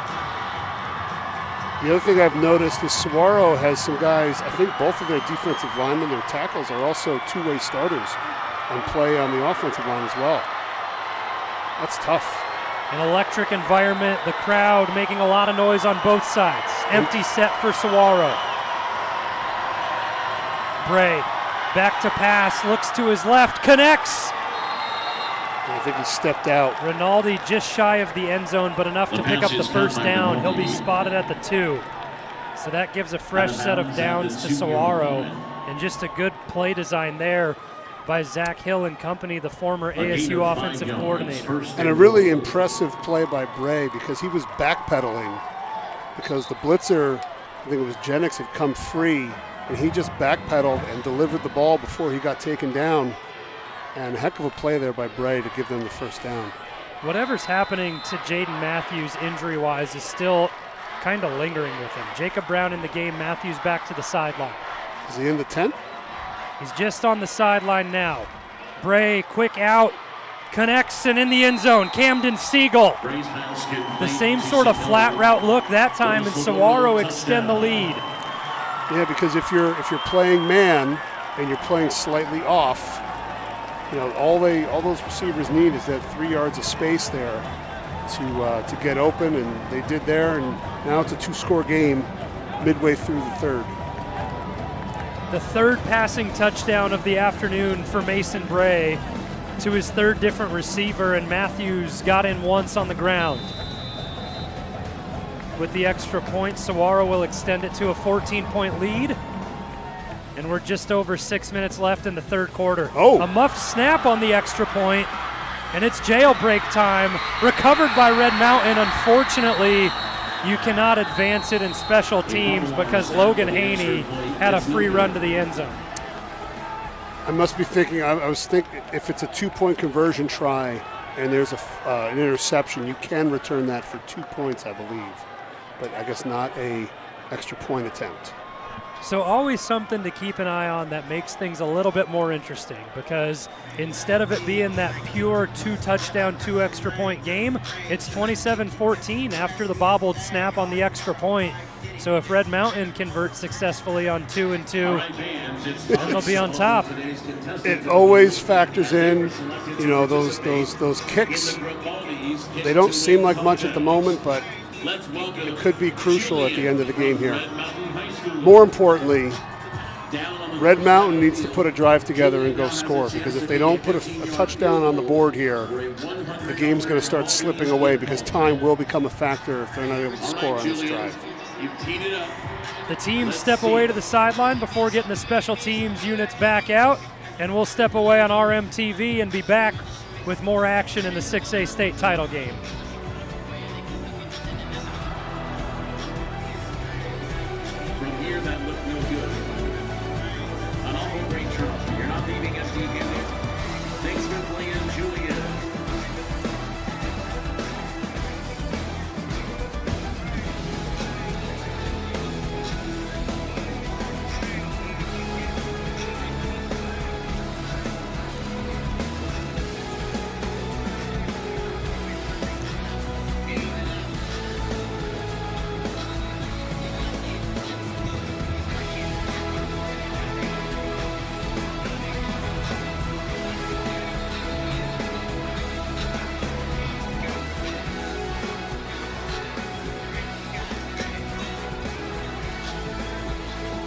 It is a 27-14 lead for Saguaro over Red Mountain in the 6A state title game at Mountain America Stadium here on ASU's campus.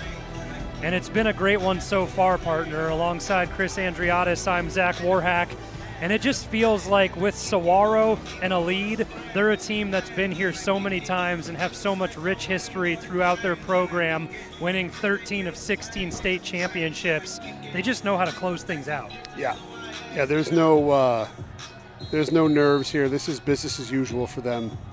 So they're going to try to go about their business and close it out here. And the Mountain Lions are going to have to do something different here on this drive to get going and get on the board. And as for Red Mountain, it's been 2 state titles in school history, back-to-back 2000 and 2001, with head coach Jimmy Jones at the helm. The Red Mountain field named after him now. This time a little bit different on the kick return. Zay Savoy gets it. You usually see Castaneda, Wagner, and Moore back there. I think they're just trying to find ways to get the ball in his hands, see if he can make a play. Not able to there, but they still get decent field position out about the 24-yard line. An opportunity to open things up offensively with 6:06 to go in the third quarter for Red Mountain. The run game has been the strength of the team all season, right? They look to Zay Savoy to open things up, but now you get into a little back and forth duel and you trail by 13. And you see a 4-receiver look here, so trying to spread out that Saguaro front. We'll see if they're doing that in order to create some run lanes for Savoy, or they have a pass dialed up. And Gunnar Moore in the backfield instead of Savoy. He runs a wheel route. Lopez tries to step up, and he is sacked. And that time, Christian Nunnally combines with Brady Cochran. Yeah, and that's a coverage sack. I don't think any of the linemen necessarily got beat there. They just couldn't hold up long enough for him to find a guy to throw the ball to. 2nd and 12. That makes 11.5 tackles for a loss on the season and 8.5 sacks for Nunnally. That puts him at 15th in the state of Arizona. Lopez on 2nd and 12 sends Bigler in motion from right to left, over the middle, and unable to connect with Bodie Wagner, who tried to go up and get one. I like the idea. It was had to look an RPO look. It's hard to tell these days between what's an RPO and what's play action. But they pull the guard, they gave the run fake, and they had a slant from Wagner coming underneath, and he just sailed on him a little bit there. That's the first target to B-Dubs today, and he's been hot the back half of the season. Had a touchdown last week against Brophy as well as one against Pinnacle the week prior. 3rd down and 12 from their own 20. Lopez takes the snap and sets up the screen to Wagner, and he loses the football.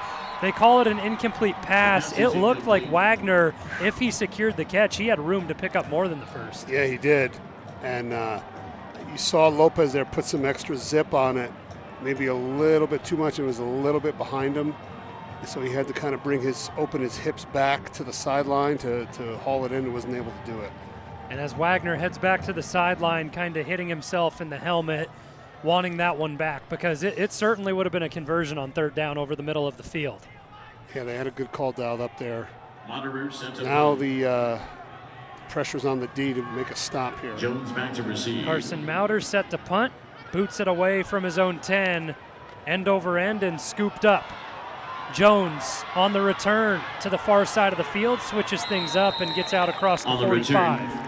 And I think part of the factors here that we're seeing with tackling is I don't know if they're used to seeing this kind of speed. Chase out of bounds. And I'm seeing some poor, like even on that last coverage there, some poor angles on pursuit.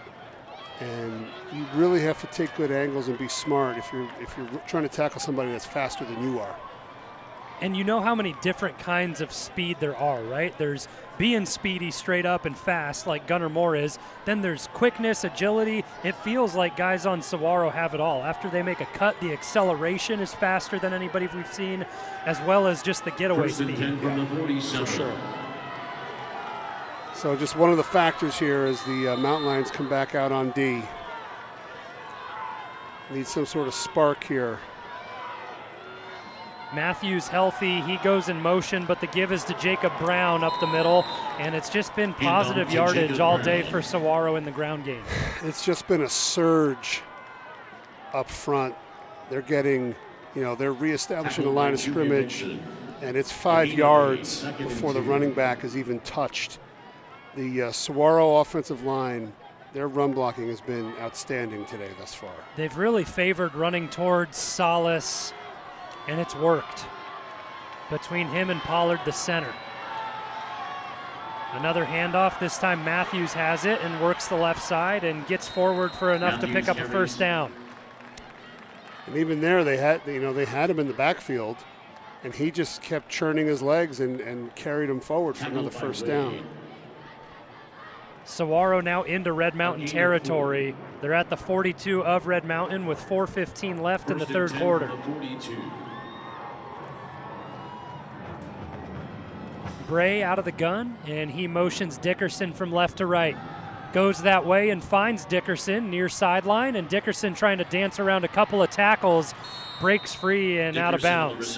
And it looked to me like he was running towards the line of scrimmage when the ball was snapped. I guess the refs are going to give him a little bit of leeway there, but he was definitely angling in towards the line before the ball was snapped. No positive yardage as Isaac Haney and James Krieger forced him out of bounds, but still the elusiveness of J.C. Dickerson.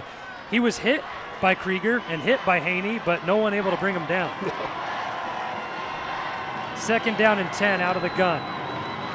Matthews goes in motion from right to left.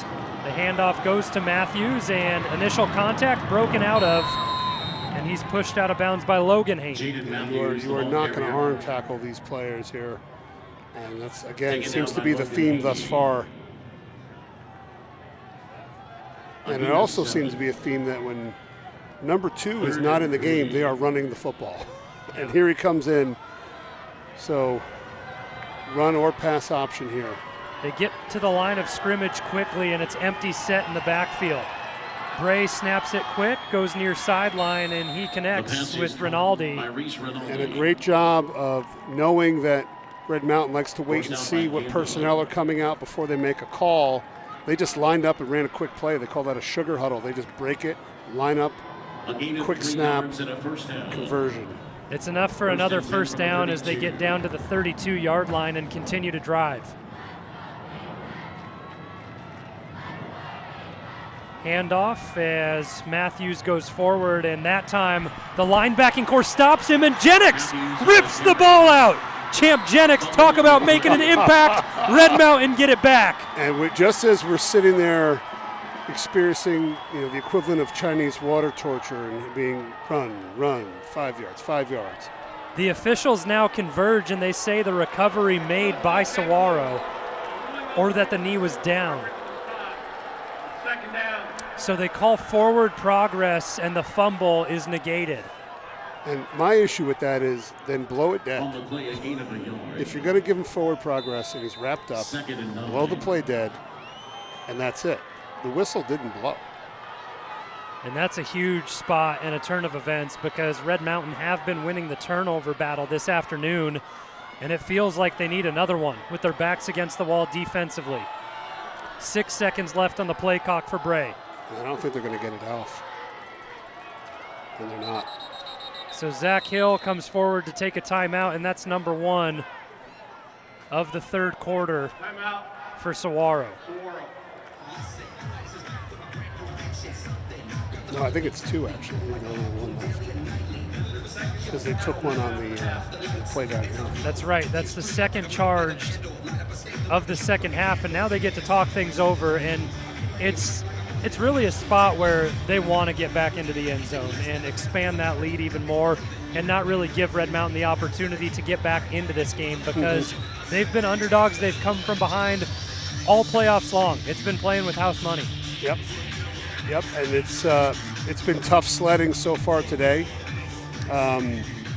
Particularly, both sides of the ball. They haven't been able to stop the run of Saguaro, and they really haven't been able to establish themselves in the run game offensively. So Saguaro right now winning the battle up front. That's going to have to change if the Mountain Lions are going to have a chance here.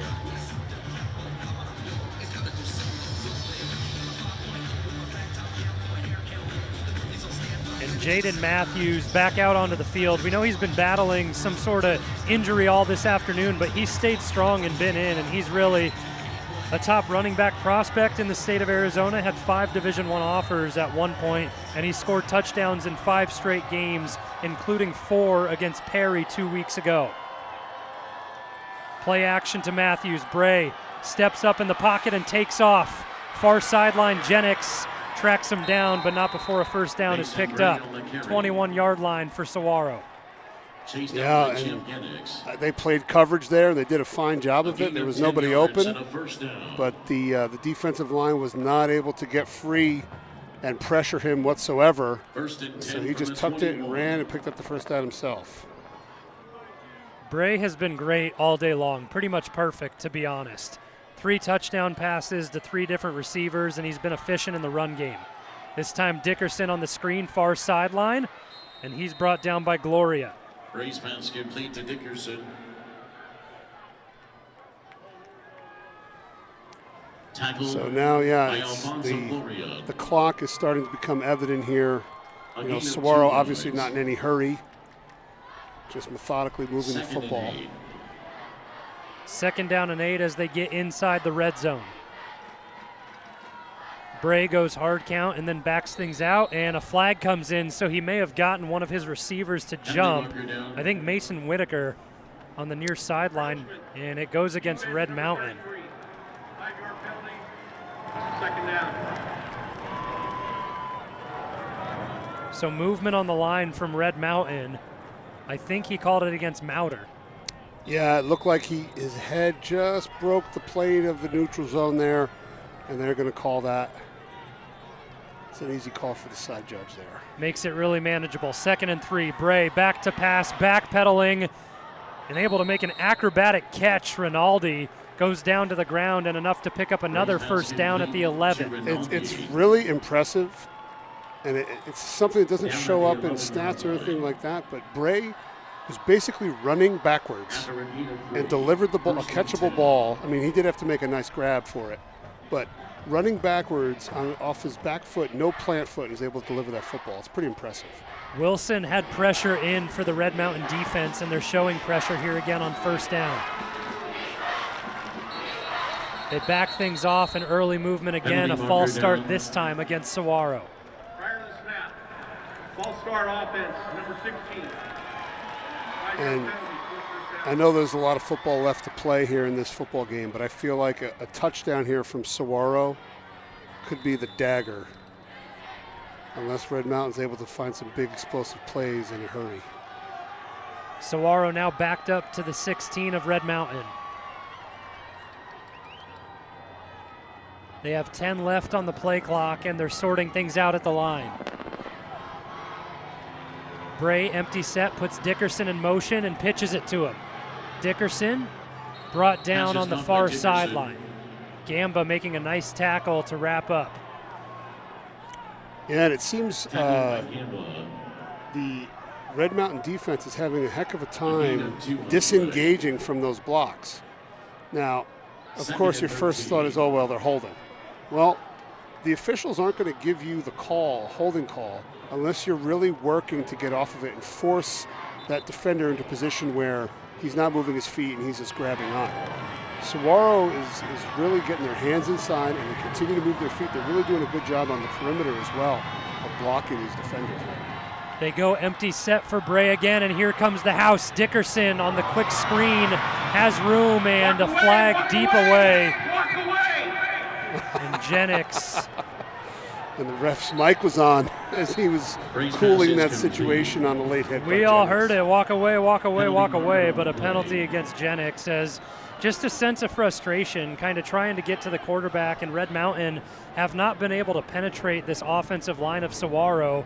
And Jennings gets a penalty called against him. And, you know,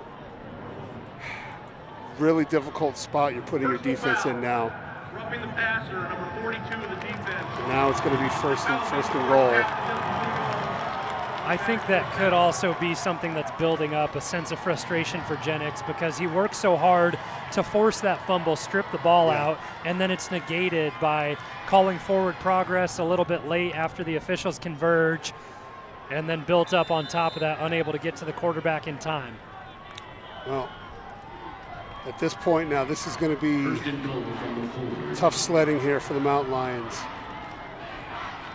Bray gives to the inside. Brown has it left side. Brown pushing forward, fighting forward across the goal line. A 4-yard touchdown for Jacob Brown, his 6th of the season.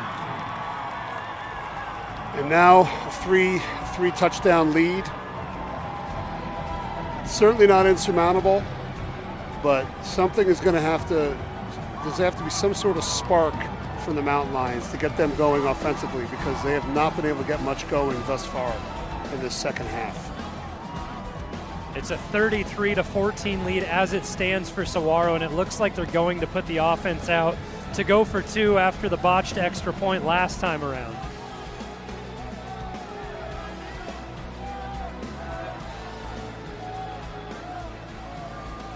And Saguaro's offense has been lethal and efficient today. They've had one drive that hasn't resulted in a score. Yeah. And it was the fumble at the 1-yard line. Bray now sets up out of the gun, left hash going for 2. Bray rolls to his right and can't connect, that time looking for Mason Whitaker, so it remains 33-14. And could that be a factor going forward? Perhaps, but again, the touchdown has to come on this next drive here for the Mountain Lions to have a chance. And Red Mountain have to start working. Just a minute left in the third quarter, 33-14. Saguaro on top in the 6A state championship game.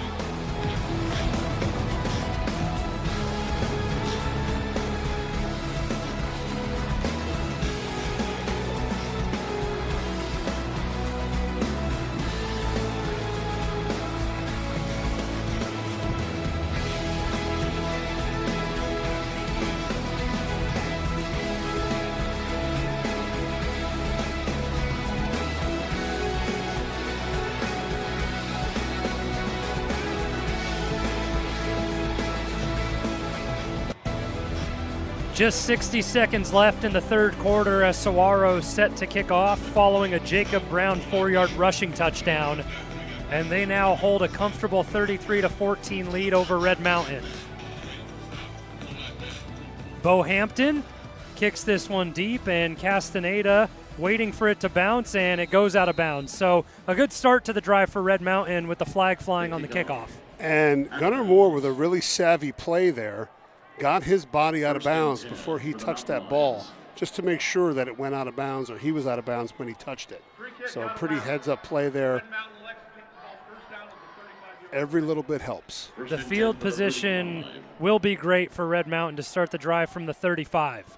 They've kind of been backed up time and time again this afternoon, so maybe a little bit of a jump start for the offense. And staying on schedule here, they don't need to abandon the run, but they need to get some chunk plays offensively here. Lopez from the right hash has Savoy to his right. Gunnar Moore all by his lonesome at the left side of the formation. A pitch out to Savoy, and he has room to get upfield. Talk about a chunk play. Savoy breaks across the 50 and cuts the field out across the 45, and a good start to the drive for Red Mountain. A very good start. The blocks were phenomenal at the point of attack. Savoy was able to get a full head of steam, and you could see how elusive he is in the open field. They just haven't been able to get him loose so far today. A pickup of 22 for Savoy and another first down for Red Mountain. Injured player on the near sideline for Saguaro, Damian Soki, takes his helmet off and is down at the 40. And while he gets attended to by the training staff, we'll step away on RMTV.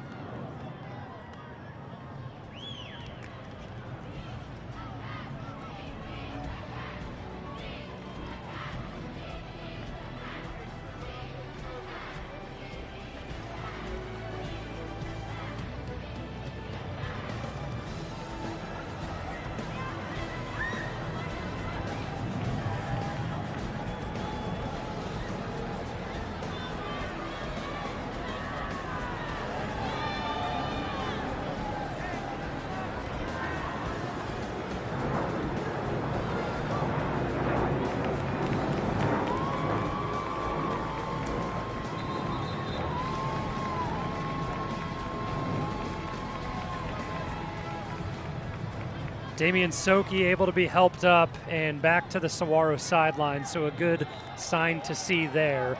And breaking out of the injury timeout with 34 seconds left in the third, it is 1st and 10 for Red Mountain in Saguaro territory.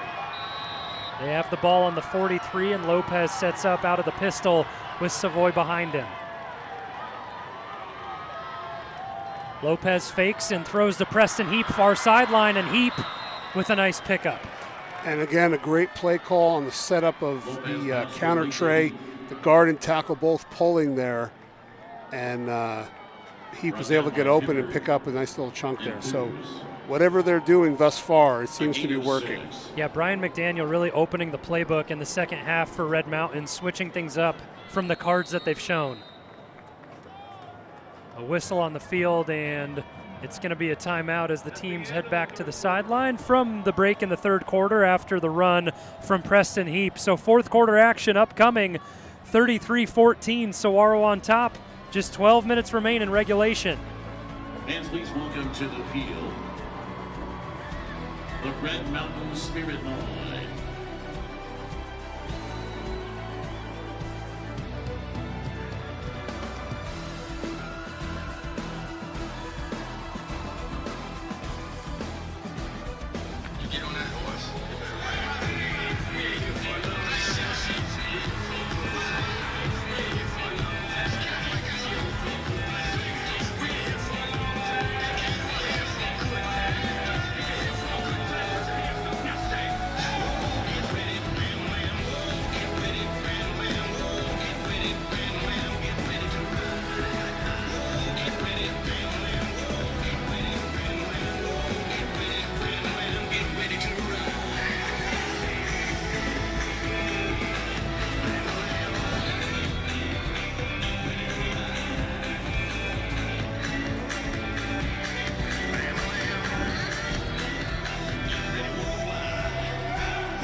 It is the start of the fourth quarter in the Arizona 6A State Championship game, and Saguaro looking to add another one in school history and make it number 14. Red Mountain currently putting a drive together. They're set up at the 37 of Saguaro. They trail 33-14.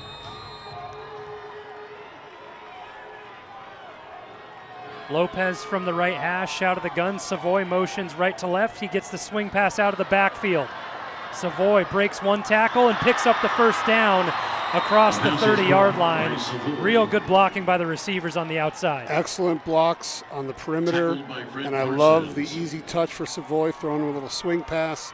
Let him get a full head of steam. He is a different player with momentum than if he's trying to get started in a phone booth. Red Mountain have been able to get the ball in the hands of their playmakers on this drive, and that's what have them in positive territory right now. And going up tempo, I think, which was a must at this point. Lopez with the keeper left side. A flag goes down, and Lopez is brought down back at the 30.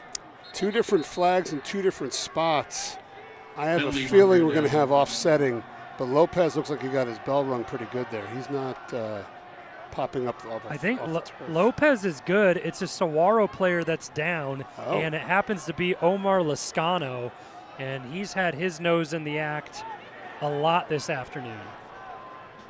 So Lascano down to a knee as the officials sort out the penalty. The result of the play and he gets back up. Recovered by the offense. Personal foul, face mask, defense. So with the penalties getting sorted out, It's a face mask against Saguaro, and they say that Lopez fumbled on the play as well. But with a half the distance penalty off the face mask, that puts Red Mountain in the red zone. He took quite a shot there, and I thought the ball might have popped out there. I couldn't really tell from our vantage point, but they were able to recover it, and the face mask is a gift from the heavens here, because it could have been a disastrous turn of events. Now they're first and 10 on the 14-yard line. Red Mountain have been doing everything to give themselves breaks, and they get another one here inside the red zone, and they've been efficient in this area of the field.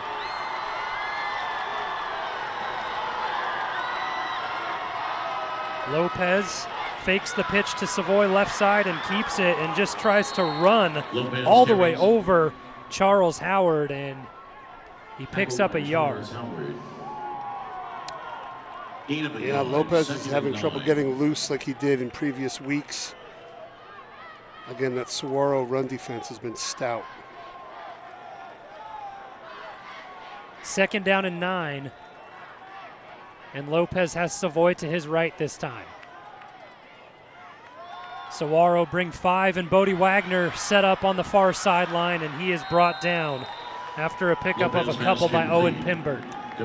They tried the tunnel screen again, the one they had called earlier, and it's just literally a game of inches, because if the tackle had gotten out there a step sooner, he's walking into the end zone, but it just did not time up right. Those screens are really difficult to time up properly.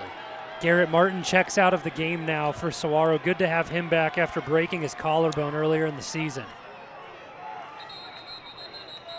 And a timeout taken here by Red Mountain as they want to sort things over on 3rd down, and it's really must-have territory where the game is clockwise and what the scoreline is. Absolutely. I would not be surprised here if we see an end zone shot.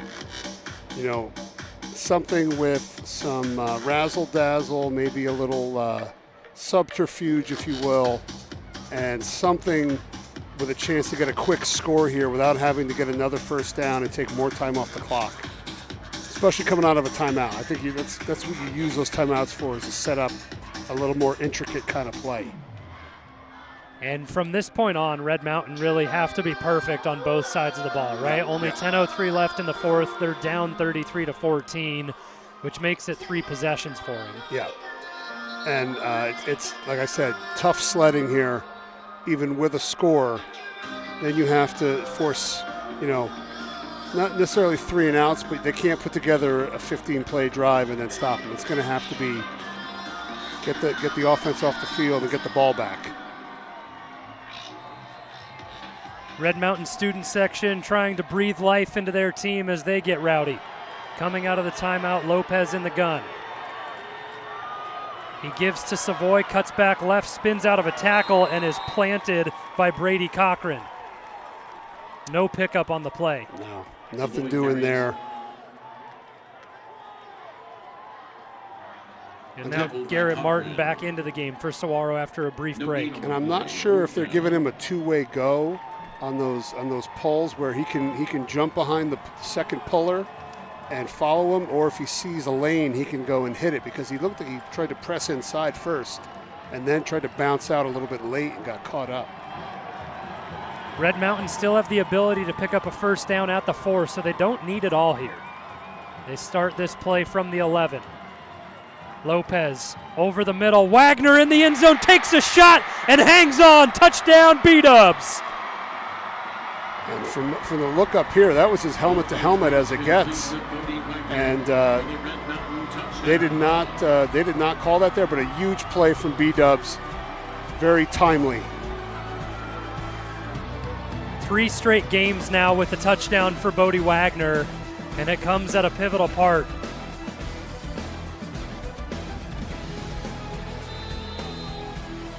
Extra point pending as Castaneda sets up to take the snap. And a flag goes.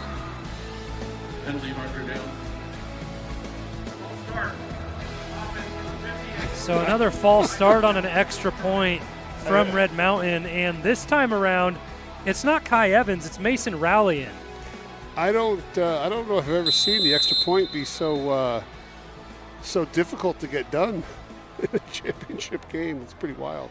We had to go back and forth 3 times on the first one for Red Mountain. Rowley puts this one up, and it goes wide right. The extra point is no. So that's something interesting where I'm not sure if Kai Evans sustained an injury at some point in the game that we didn't see, but Rowley, the backup kicker, comes in, and really a gift to Saguaro because they've missed a couple extra points already by not making one and then going for 2 and not converting on another.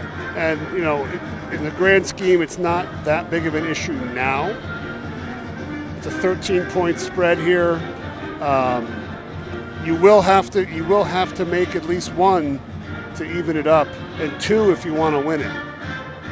You know, so we'll see if they're going to go that route again, or if they just decide to go for 2 on the next touchdown, if they have enough. Oh, a different kickoff formation here. Yeah, no sign of Kai Evans still as Rowley in as the place kicker, and they kind of have a 2-by-2 stack, and Red Mountain maybe trying to get tricky with something onside here with only 9 minutes left in the 4th.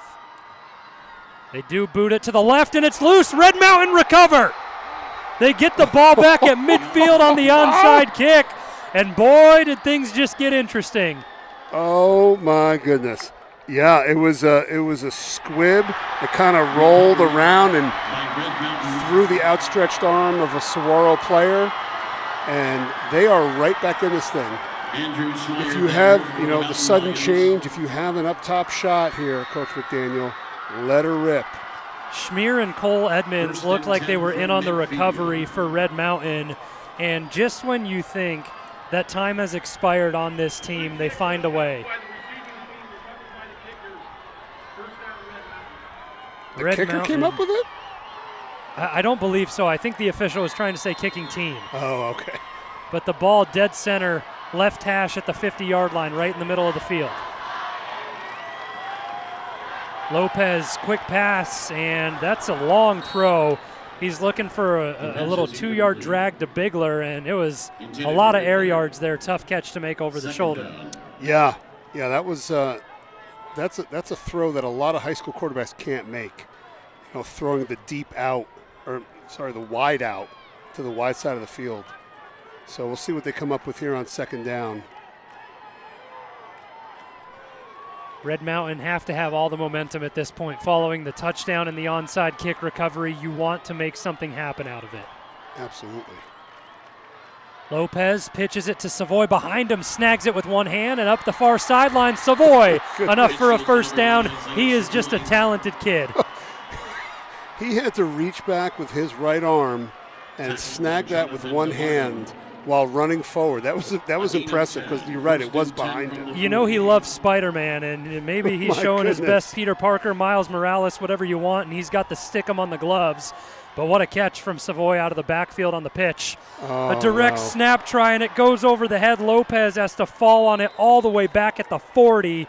So a loss of 20 on the snap. It looked like they were trying to bring out a direct snap to Savoy where he comes forward and they can't connect. They got a little cute there. They were going to try to have Lopez turn his back and turn to the sideline like they didn't have the play call, and then direct snap it to Savoy, and they botched it there. That's a killer loss that time around as it makes it close to 2nd and 30.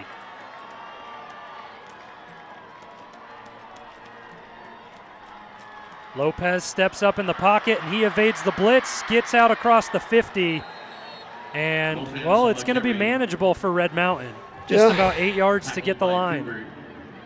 Oh, it's 3rd and 18. Oh, that's the original line of scrimmage. They got the sticks all the way down at the 30. So, and he did make it more manageable. But not as manageable as we had thought, seeing the original line of scrimmage. But this is 2 down, so, I mean, get 10. Get 10 here and convert your 4th and 8. 7:33 to go out of the gun for Lopez. He puts Bigler in motion left to right. Lopez over the middle. Heap sits down in the zone and finds it and gets out to right about the 41. So they got 8, and now it's 4th and 10. Tackled by Morrison. A big 4th down upcoming now for Red Mountain. With the weight of the season on the line at this point, it kind of feels like it's go time.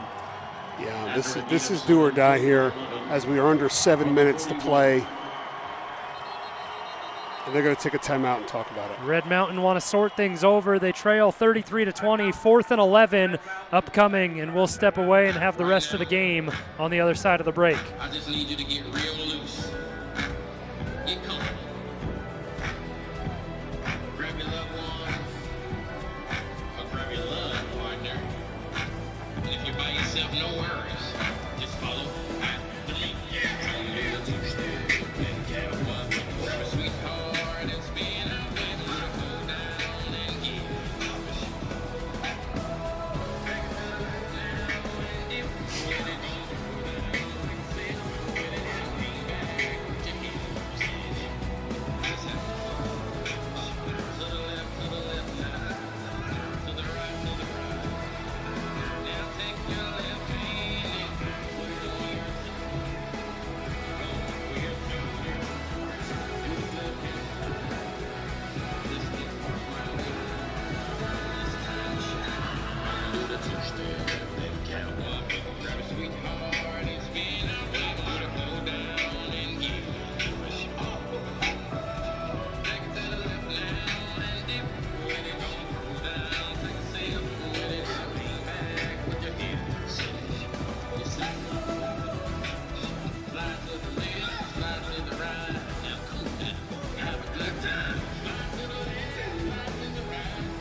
Red Mountain trying to keep their state championship hopes alive with 6:54 to go in the fourth quarter.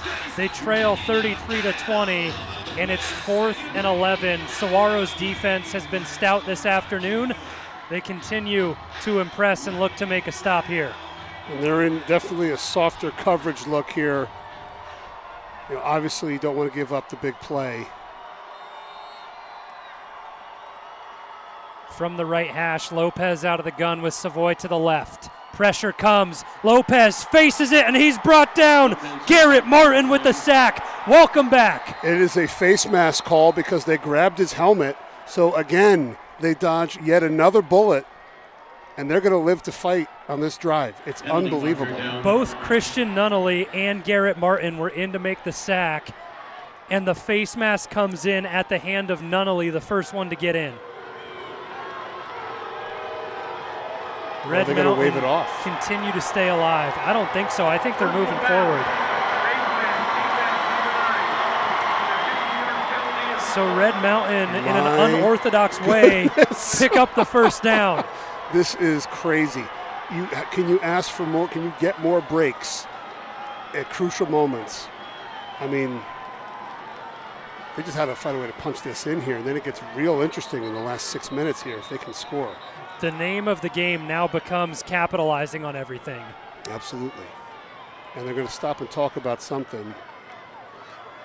I'll give a quick shout out to my East Coast crew that are listening in. Brian, Tom, Vidge, Pat. And the officials continue to sort things out, and they move the ball back a yard as it's at the 26. Got to get the ball spotted properly. You can hear the roars of the Red Mountain fans across the field. And they're on their feet. Lopez out of the gun. Lopez pressure again, escapes a couple but not long enough. The sack comes in, and that time it stands. Elias Johnson. And definitely not staying on schedule here. That's going to push him back 12 yards. And that's back-to-back plays where Saguaro have brought pressure, and that time it connects. Second sack of the afternoon for Elias Johnson. And this is what I was talking about earlier. Are you getting away from what you do if you're going to drop back and pass every time? You're just playing into their hands. Red Mountain all the way back at the Saguaro 38. Screen set up to Savoy. No blockers really out in front. He still makes positive yardage out of it. But Yosenis was tasked with blocking 3 Saguaro defenders. Yeah, well, when it's, second in the turnpike, you can sit back and let it develop in front of you, and that's what the safety did right there and just came up and made the tackle. 3rd and 16. They need to get another chunk here, get to a manageable 4th. 2 plays to pick up 16 yards to get the first. Red Mountain continue to fight and try to stay alive. Early movement, and I think this is going to back them up to 21.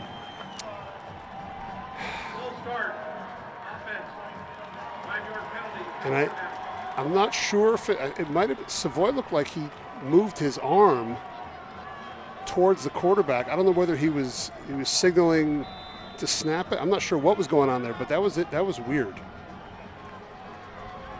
And again, you're just making it harder now. It's even tougher sledding. 3rd and over 20 now. So is there some magic still? We'll find out here. Under 5 minutes now in the 4th quarter. Lopez puts Savoy in motion, and another flag comes in. Did they get the snap off in time? And now it's snowballing. Now it's Keystone Cops. Delay of game call comes in, and it's back-to-back penalties for Red Mountain. Somebody's gonna have to make an exceptional play on these next 2 snaps to keep this team's hopes alive.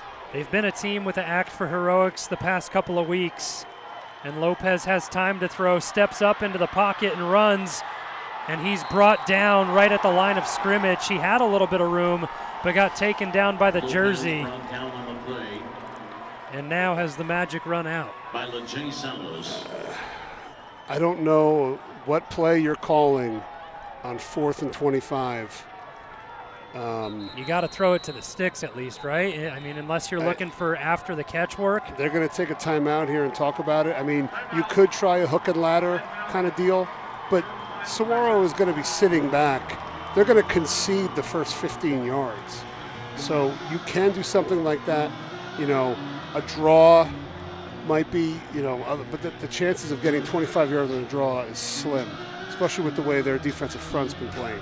They've had great penetration in the pass game and clogging up those run holes as well. The first down marker is all the way down at the 16, and Red Mountain have the ball at the 41. So yeah, the miracle face mask that buys them another set of downs, and they've just gone backwards from there. So is there a miracle in store for us here? We're going to find out on this snap right now. Yeah, and you have to believe with the amount of timeouts that have been taken from Red Mountain where the clock is, it's kind of a last-ditch effort here with only 4:24 left in the 4th. The teams retake the field. It's a 4-man front for Saguaro. And they're not as deep back as I would have thought they would be. Lopez takes a shot, and he finds Moore, who tries to pitch it back to Wagner, and the fumble is jumped on by Saguaro. Coons able to fall on it and recover. The pass is caught. Yeah, unfortunately, you have to really have your body set in place if you're going to be able to pitch it. And he had to dig that pass out. It was about 4 inches off the ground, and all he could do was pretty much throw it up in the air. The lateral attempt is recovered by and on the play, Trey Morrison injured for Saguaro. They're working on his right leg right now, so hopefully just cramps for him. But the final play for Red Mountain there on that drive, unable to convert, and now will turn things over on downs back to Saguaro, and they hold on to a 13-point lead. Yeah, and again, is it over? No. Could they get a quick stop here? Can they force a turnover? They can. But a lot of things are going to have to go the Mountain Lions' way here in the last 4:16 if they're going to even get it to within a score. And then a lot of more things would have to happen. Another onside kick would have to be converted after already just getting one here at the 50, but they have really had a flair for the dramatic in weeks past. When you kind of flash back and look to their run, it's back-to-back overtime games where Zay Savoy punches it in to win against Pinnacle, and he does the same thing on a 2-point conversion against Brophy. It's been a little bit more smooth sailing on the side of Saguaro as they have been dominant. 42-24 victory last week against Sal Point, 42-32 the week before to Perry, and in the first round they beat Queen Creek 59-13. So they've just been really comfortable in all levels of the game. And this is not a blowout by any stretch. It's a 2-score game. They have just out-executed the Mountain Lions thus far. You know, and if you take away the turnovers, it would be a bit of a wider margin. So they've played really well in this game today, and you know they've avoided the big mistake, and they've been able to pretty much do what they want offensively from the get-go. There's only been one drive where they've been left empty-handed, and it was the fumble at the 1-yard line. Yep. Other than that, all touchdowns to get to the 33-point mark. They take the field back at the right hash, and Bray puts Dickerson in motion. The give goes to Matthews, right side, and a flag comes in on the near sideline. I think they're finally going to call that motion as going forward. Matthews carries. I wonder if Coach Hill had any time in Canada Tackled by Ray. with that motion, because you cannot run towards the line before the ball is snapped. And then another cramp. You know, it's the difference in that afternoon game for some of these kids. Rather than being used to playing 7 o'clock Friday nights, you're here in the heat of the sun at noon. And the temperature is only in the 60s, but that sun is quite warm. I guess that's what we're known for here in Arizona, right? They have inferno signs all over the stadium here at ASU, and it's making its presence known. As the injured player gets tended to down on the field, we'll step away on RMTV.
Peyton Clemens, the injured player, up on his feet now and backpedaling towards the Saguaro sideline with what looks to be another cramp, and second down and about 8 upcoming for Saguaro as Red Mountain look to get their stop. And, you know, again, in the interest of moving play along here, having him walk backwards like an elephant in reverse is not going to move the game any faster. We got at least another minute before he gets off the field. He's crossing the left hash and getting closer and closer to the sideline at the numbers right now, but just maybe a tactic to help there. I don't know if it's a lactic acid thing or whatever's happening with the cramping up and tightening, but maybe there's a problem going forward, so they put him in reverse. He makes it to the sideline now, and the officials wind the clock to get play started. 2 backs for Saguaro, and they motion out Matthews, and the give is to Brown. Right side, Brown slips a tackle, and Jennings brings him down shy of the line to gain. It'll be 3rd and 2, or 3 maybe, 3rd and 3. And we don't have official statisticians up here with us, but Jennings now itching closer and closer to breaking that single-season record for tackles in Red Mountain history with that stop. Just 3:30 left on the clock. Saguaro, plenty of patience, and only 14 seconds left on the play clock. Yeah, they're going to run the ball, I would imagine here. Well, they may not get it off. 5 seconds left on the play clock, 3rd and 2. They give back to Brown. He works to the left side, gets across the 40, and has the first down. Yeah, and Jennings got free there on the blitz and just was not able to get his hands on him. Tackled by Smith and Wade. That's close now to icing the game up with the first down picked up there from Saguaro. Yeah, with no timeouts. It's really just a testament to how great of a team they are, and they've been one who have proven it on every single level, right? They've won in the 4A state championship when they had that huge run, Division II, Division III, and they were the team that contested and said, we want to play better competition. The open bracket comes from there. Since that time, they've been to the open bracket championship game 3 times, 2019, 2021, and 2022.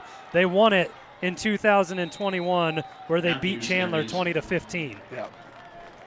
Yeah, they're a very good program. Tons of talent, showing it today, and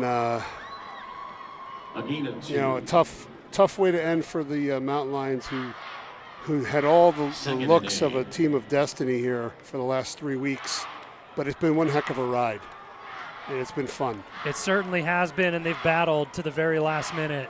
And now Champ Jennings goes over to Jamison Wade to share a moment with him on the field. Still 2 minutes left in the game. And it brings up 2nd and 8. Brown gets the carry up the right side, and Brown breaks free. Brown, room to work with. He's going to go the distance all the way to the casa. And that thud is the resounding sound of the final nail being driven into the coffin there on the Mountain Lions season. And that run game finally paid off with a big play right up the middle. It's a 55-yard rushing touchdown for Jacob Brown to put a cap on the end of the season for Saguaro. But him just being a sophomore, there will be plenty more touchdowns to come.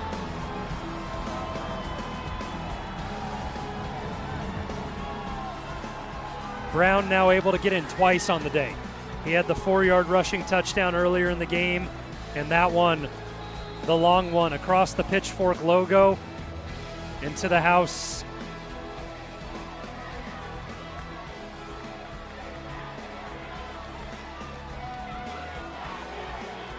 Hampton in for the extra point. This one up and through, and it's a 20-point lead for Saguaro.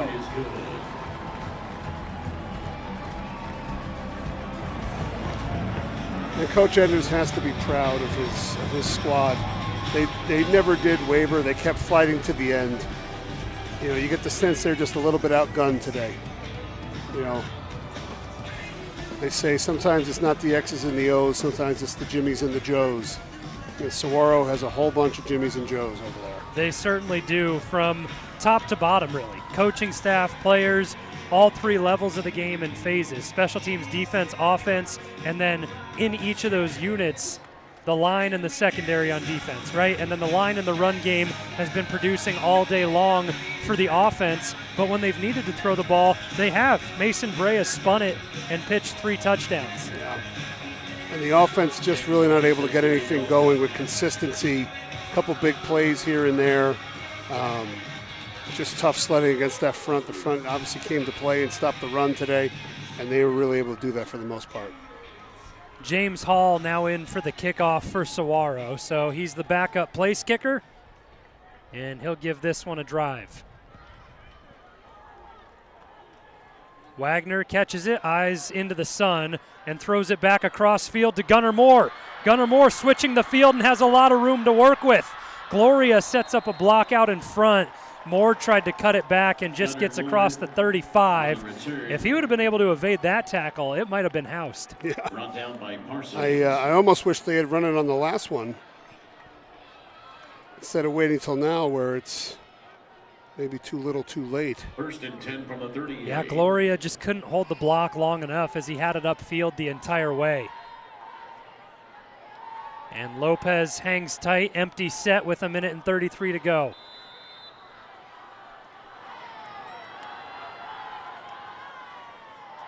Lopez far sideline, Moore able to handle it and gets brought down immediately.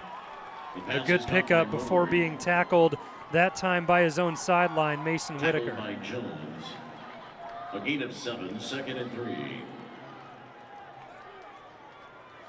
So Red Mountain continue quick. Heap over the middle of the field, slips free, keeps his footing for a little bit, and they're close to the 40 of Saguaro. Yeah, and the clock will stop on those first downs, so they move the chains. No quit in the team. No They're going to play to the final whistle, and you love to see that. It's a testament to the coaching staff, Kyle Enders and company, as they want everyone to continue all the way through. Yep. And it's a team that's fought all season long. And if you're going to put a positive spin on this, I know it hurts for all the Mountain Lion fans out there. A lot of juniors on this squad. Lopez, almost all of the offensive line except for Martinez. I think one of the toughest things will be filling the shoes of Zay Savoy, Yep. as it's going to be his final high school game. The transfer from Apache Junction has been a star player for Red Mountain in this final stretch of the season. Lopez back over the middle. Heap with another reception on this drive in under 50 seconds now. But yeah, you have a lot of talent you keep on the outside. Bodie Wagner stays in there. Yep. Simon Lopez already has the connection with him, so we see how things stem next year. But a lot of those seniors on defense, Champ Jenick's going to be gone. Carson Mauder gone as well. James Krieger is at a huge game, as this time Savoy goes near sideline down to the 20. But saying goodbye to a lot of those staple names on the defense for Red Mountain. Yeah, Jamison Wade, I think, will be the only starting linebacker left Correct. in that group. He will be a junior next season. D-line will be new faces as well for the most part. 1st and 10. Just 15 seconds to go. Heap shifts from right to left. Lopez pumps once and runs it up the middle, slides down, and with only 5 seconds left on the clock, that should do it. And Zach Hill becomes the 5th head coach in Saguaro history to win a state title. Number 14 as a school, 40-20 the final. Saguaro are your 6A state champions.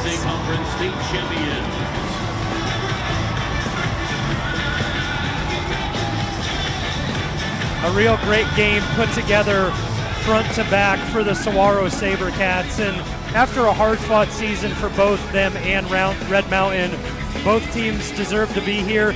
Both teams deserve to win it, have the opportunity. Saguaro just pull it together today. Yeah, and there's no, the Mountain Lions should hold their heads high. They battled to the very end. And, like we said earlier, playing with house money, they're just their ticket to ride just came up a little bit short today. When you talk keys to the game and player of the game, for Saguaro, they had it clicking, and I think you can almost give player of the game to both line units, right? Offensive line, defensive line got things going. Jacob Brown, 2 rushing touchdowns, Jaden Matthews 1, and Mason Bray throws for 3 touchdowns. So collectively, just a great game for Saguaro. Just a star-studded performance. All their big guys came out and made plays when they needed it, and they played like a championship team today, and they executed every aspect of the game. For Red Mountain, you still had your quality players making quality plays, right? Bodie Wagner gets into the end zone. Gunnar Moore goes out on top as a senior with an 83-yard touchdown reception without winning the state championship, but still a positive note. And on the defensive side, we talked about those guys like Champ Jenick's, Carson Mauder, Lucas Wilson, James Krieger, Chris Castaneda. The list goes on and on for these seniors playing one final game, and I don't think they would have wanted to do it anywhere else but the state title. And it's a great experience for these kids, to get to come out here and play at ASU, a beautiful day, with all these fans here. It's just a great experience for the community and for these kids in general, and I hope they're able to get some joy out of it, and remembering that, you got to play in this field, and nobody could take that away from you. At one point in school history, Saguaro had won 6 consecutive state titles, being the most ever in Arizona history. Today, they get back on the board with the 6A state title, 40-20, the final scoreline. Saguaro are your state champions, and we have to give a quick shout out to our entire crew, because you and I are here calling the games, but everybody at home listening, watching with us throughout the season, you have to know that everything that's being done here, other than myself and Andro broadcasting, it is all student run and operated. Shout out down the list, our executive producer, Tyler Horhan, Assistant Director, Jack Rich.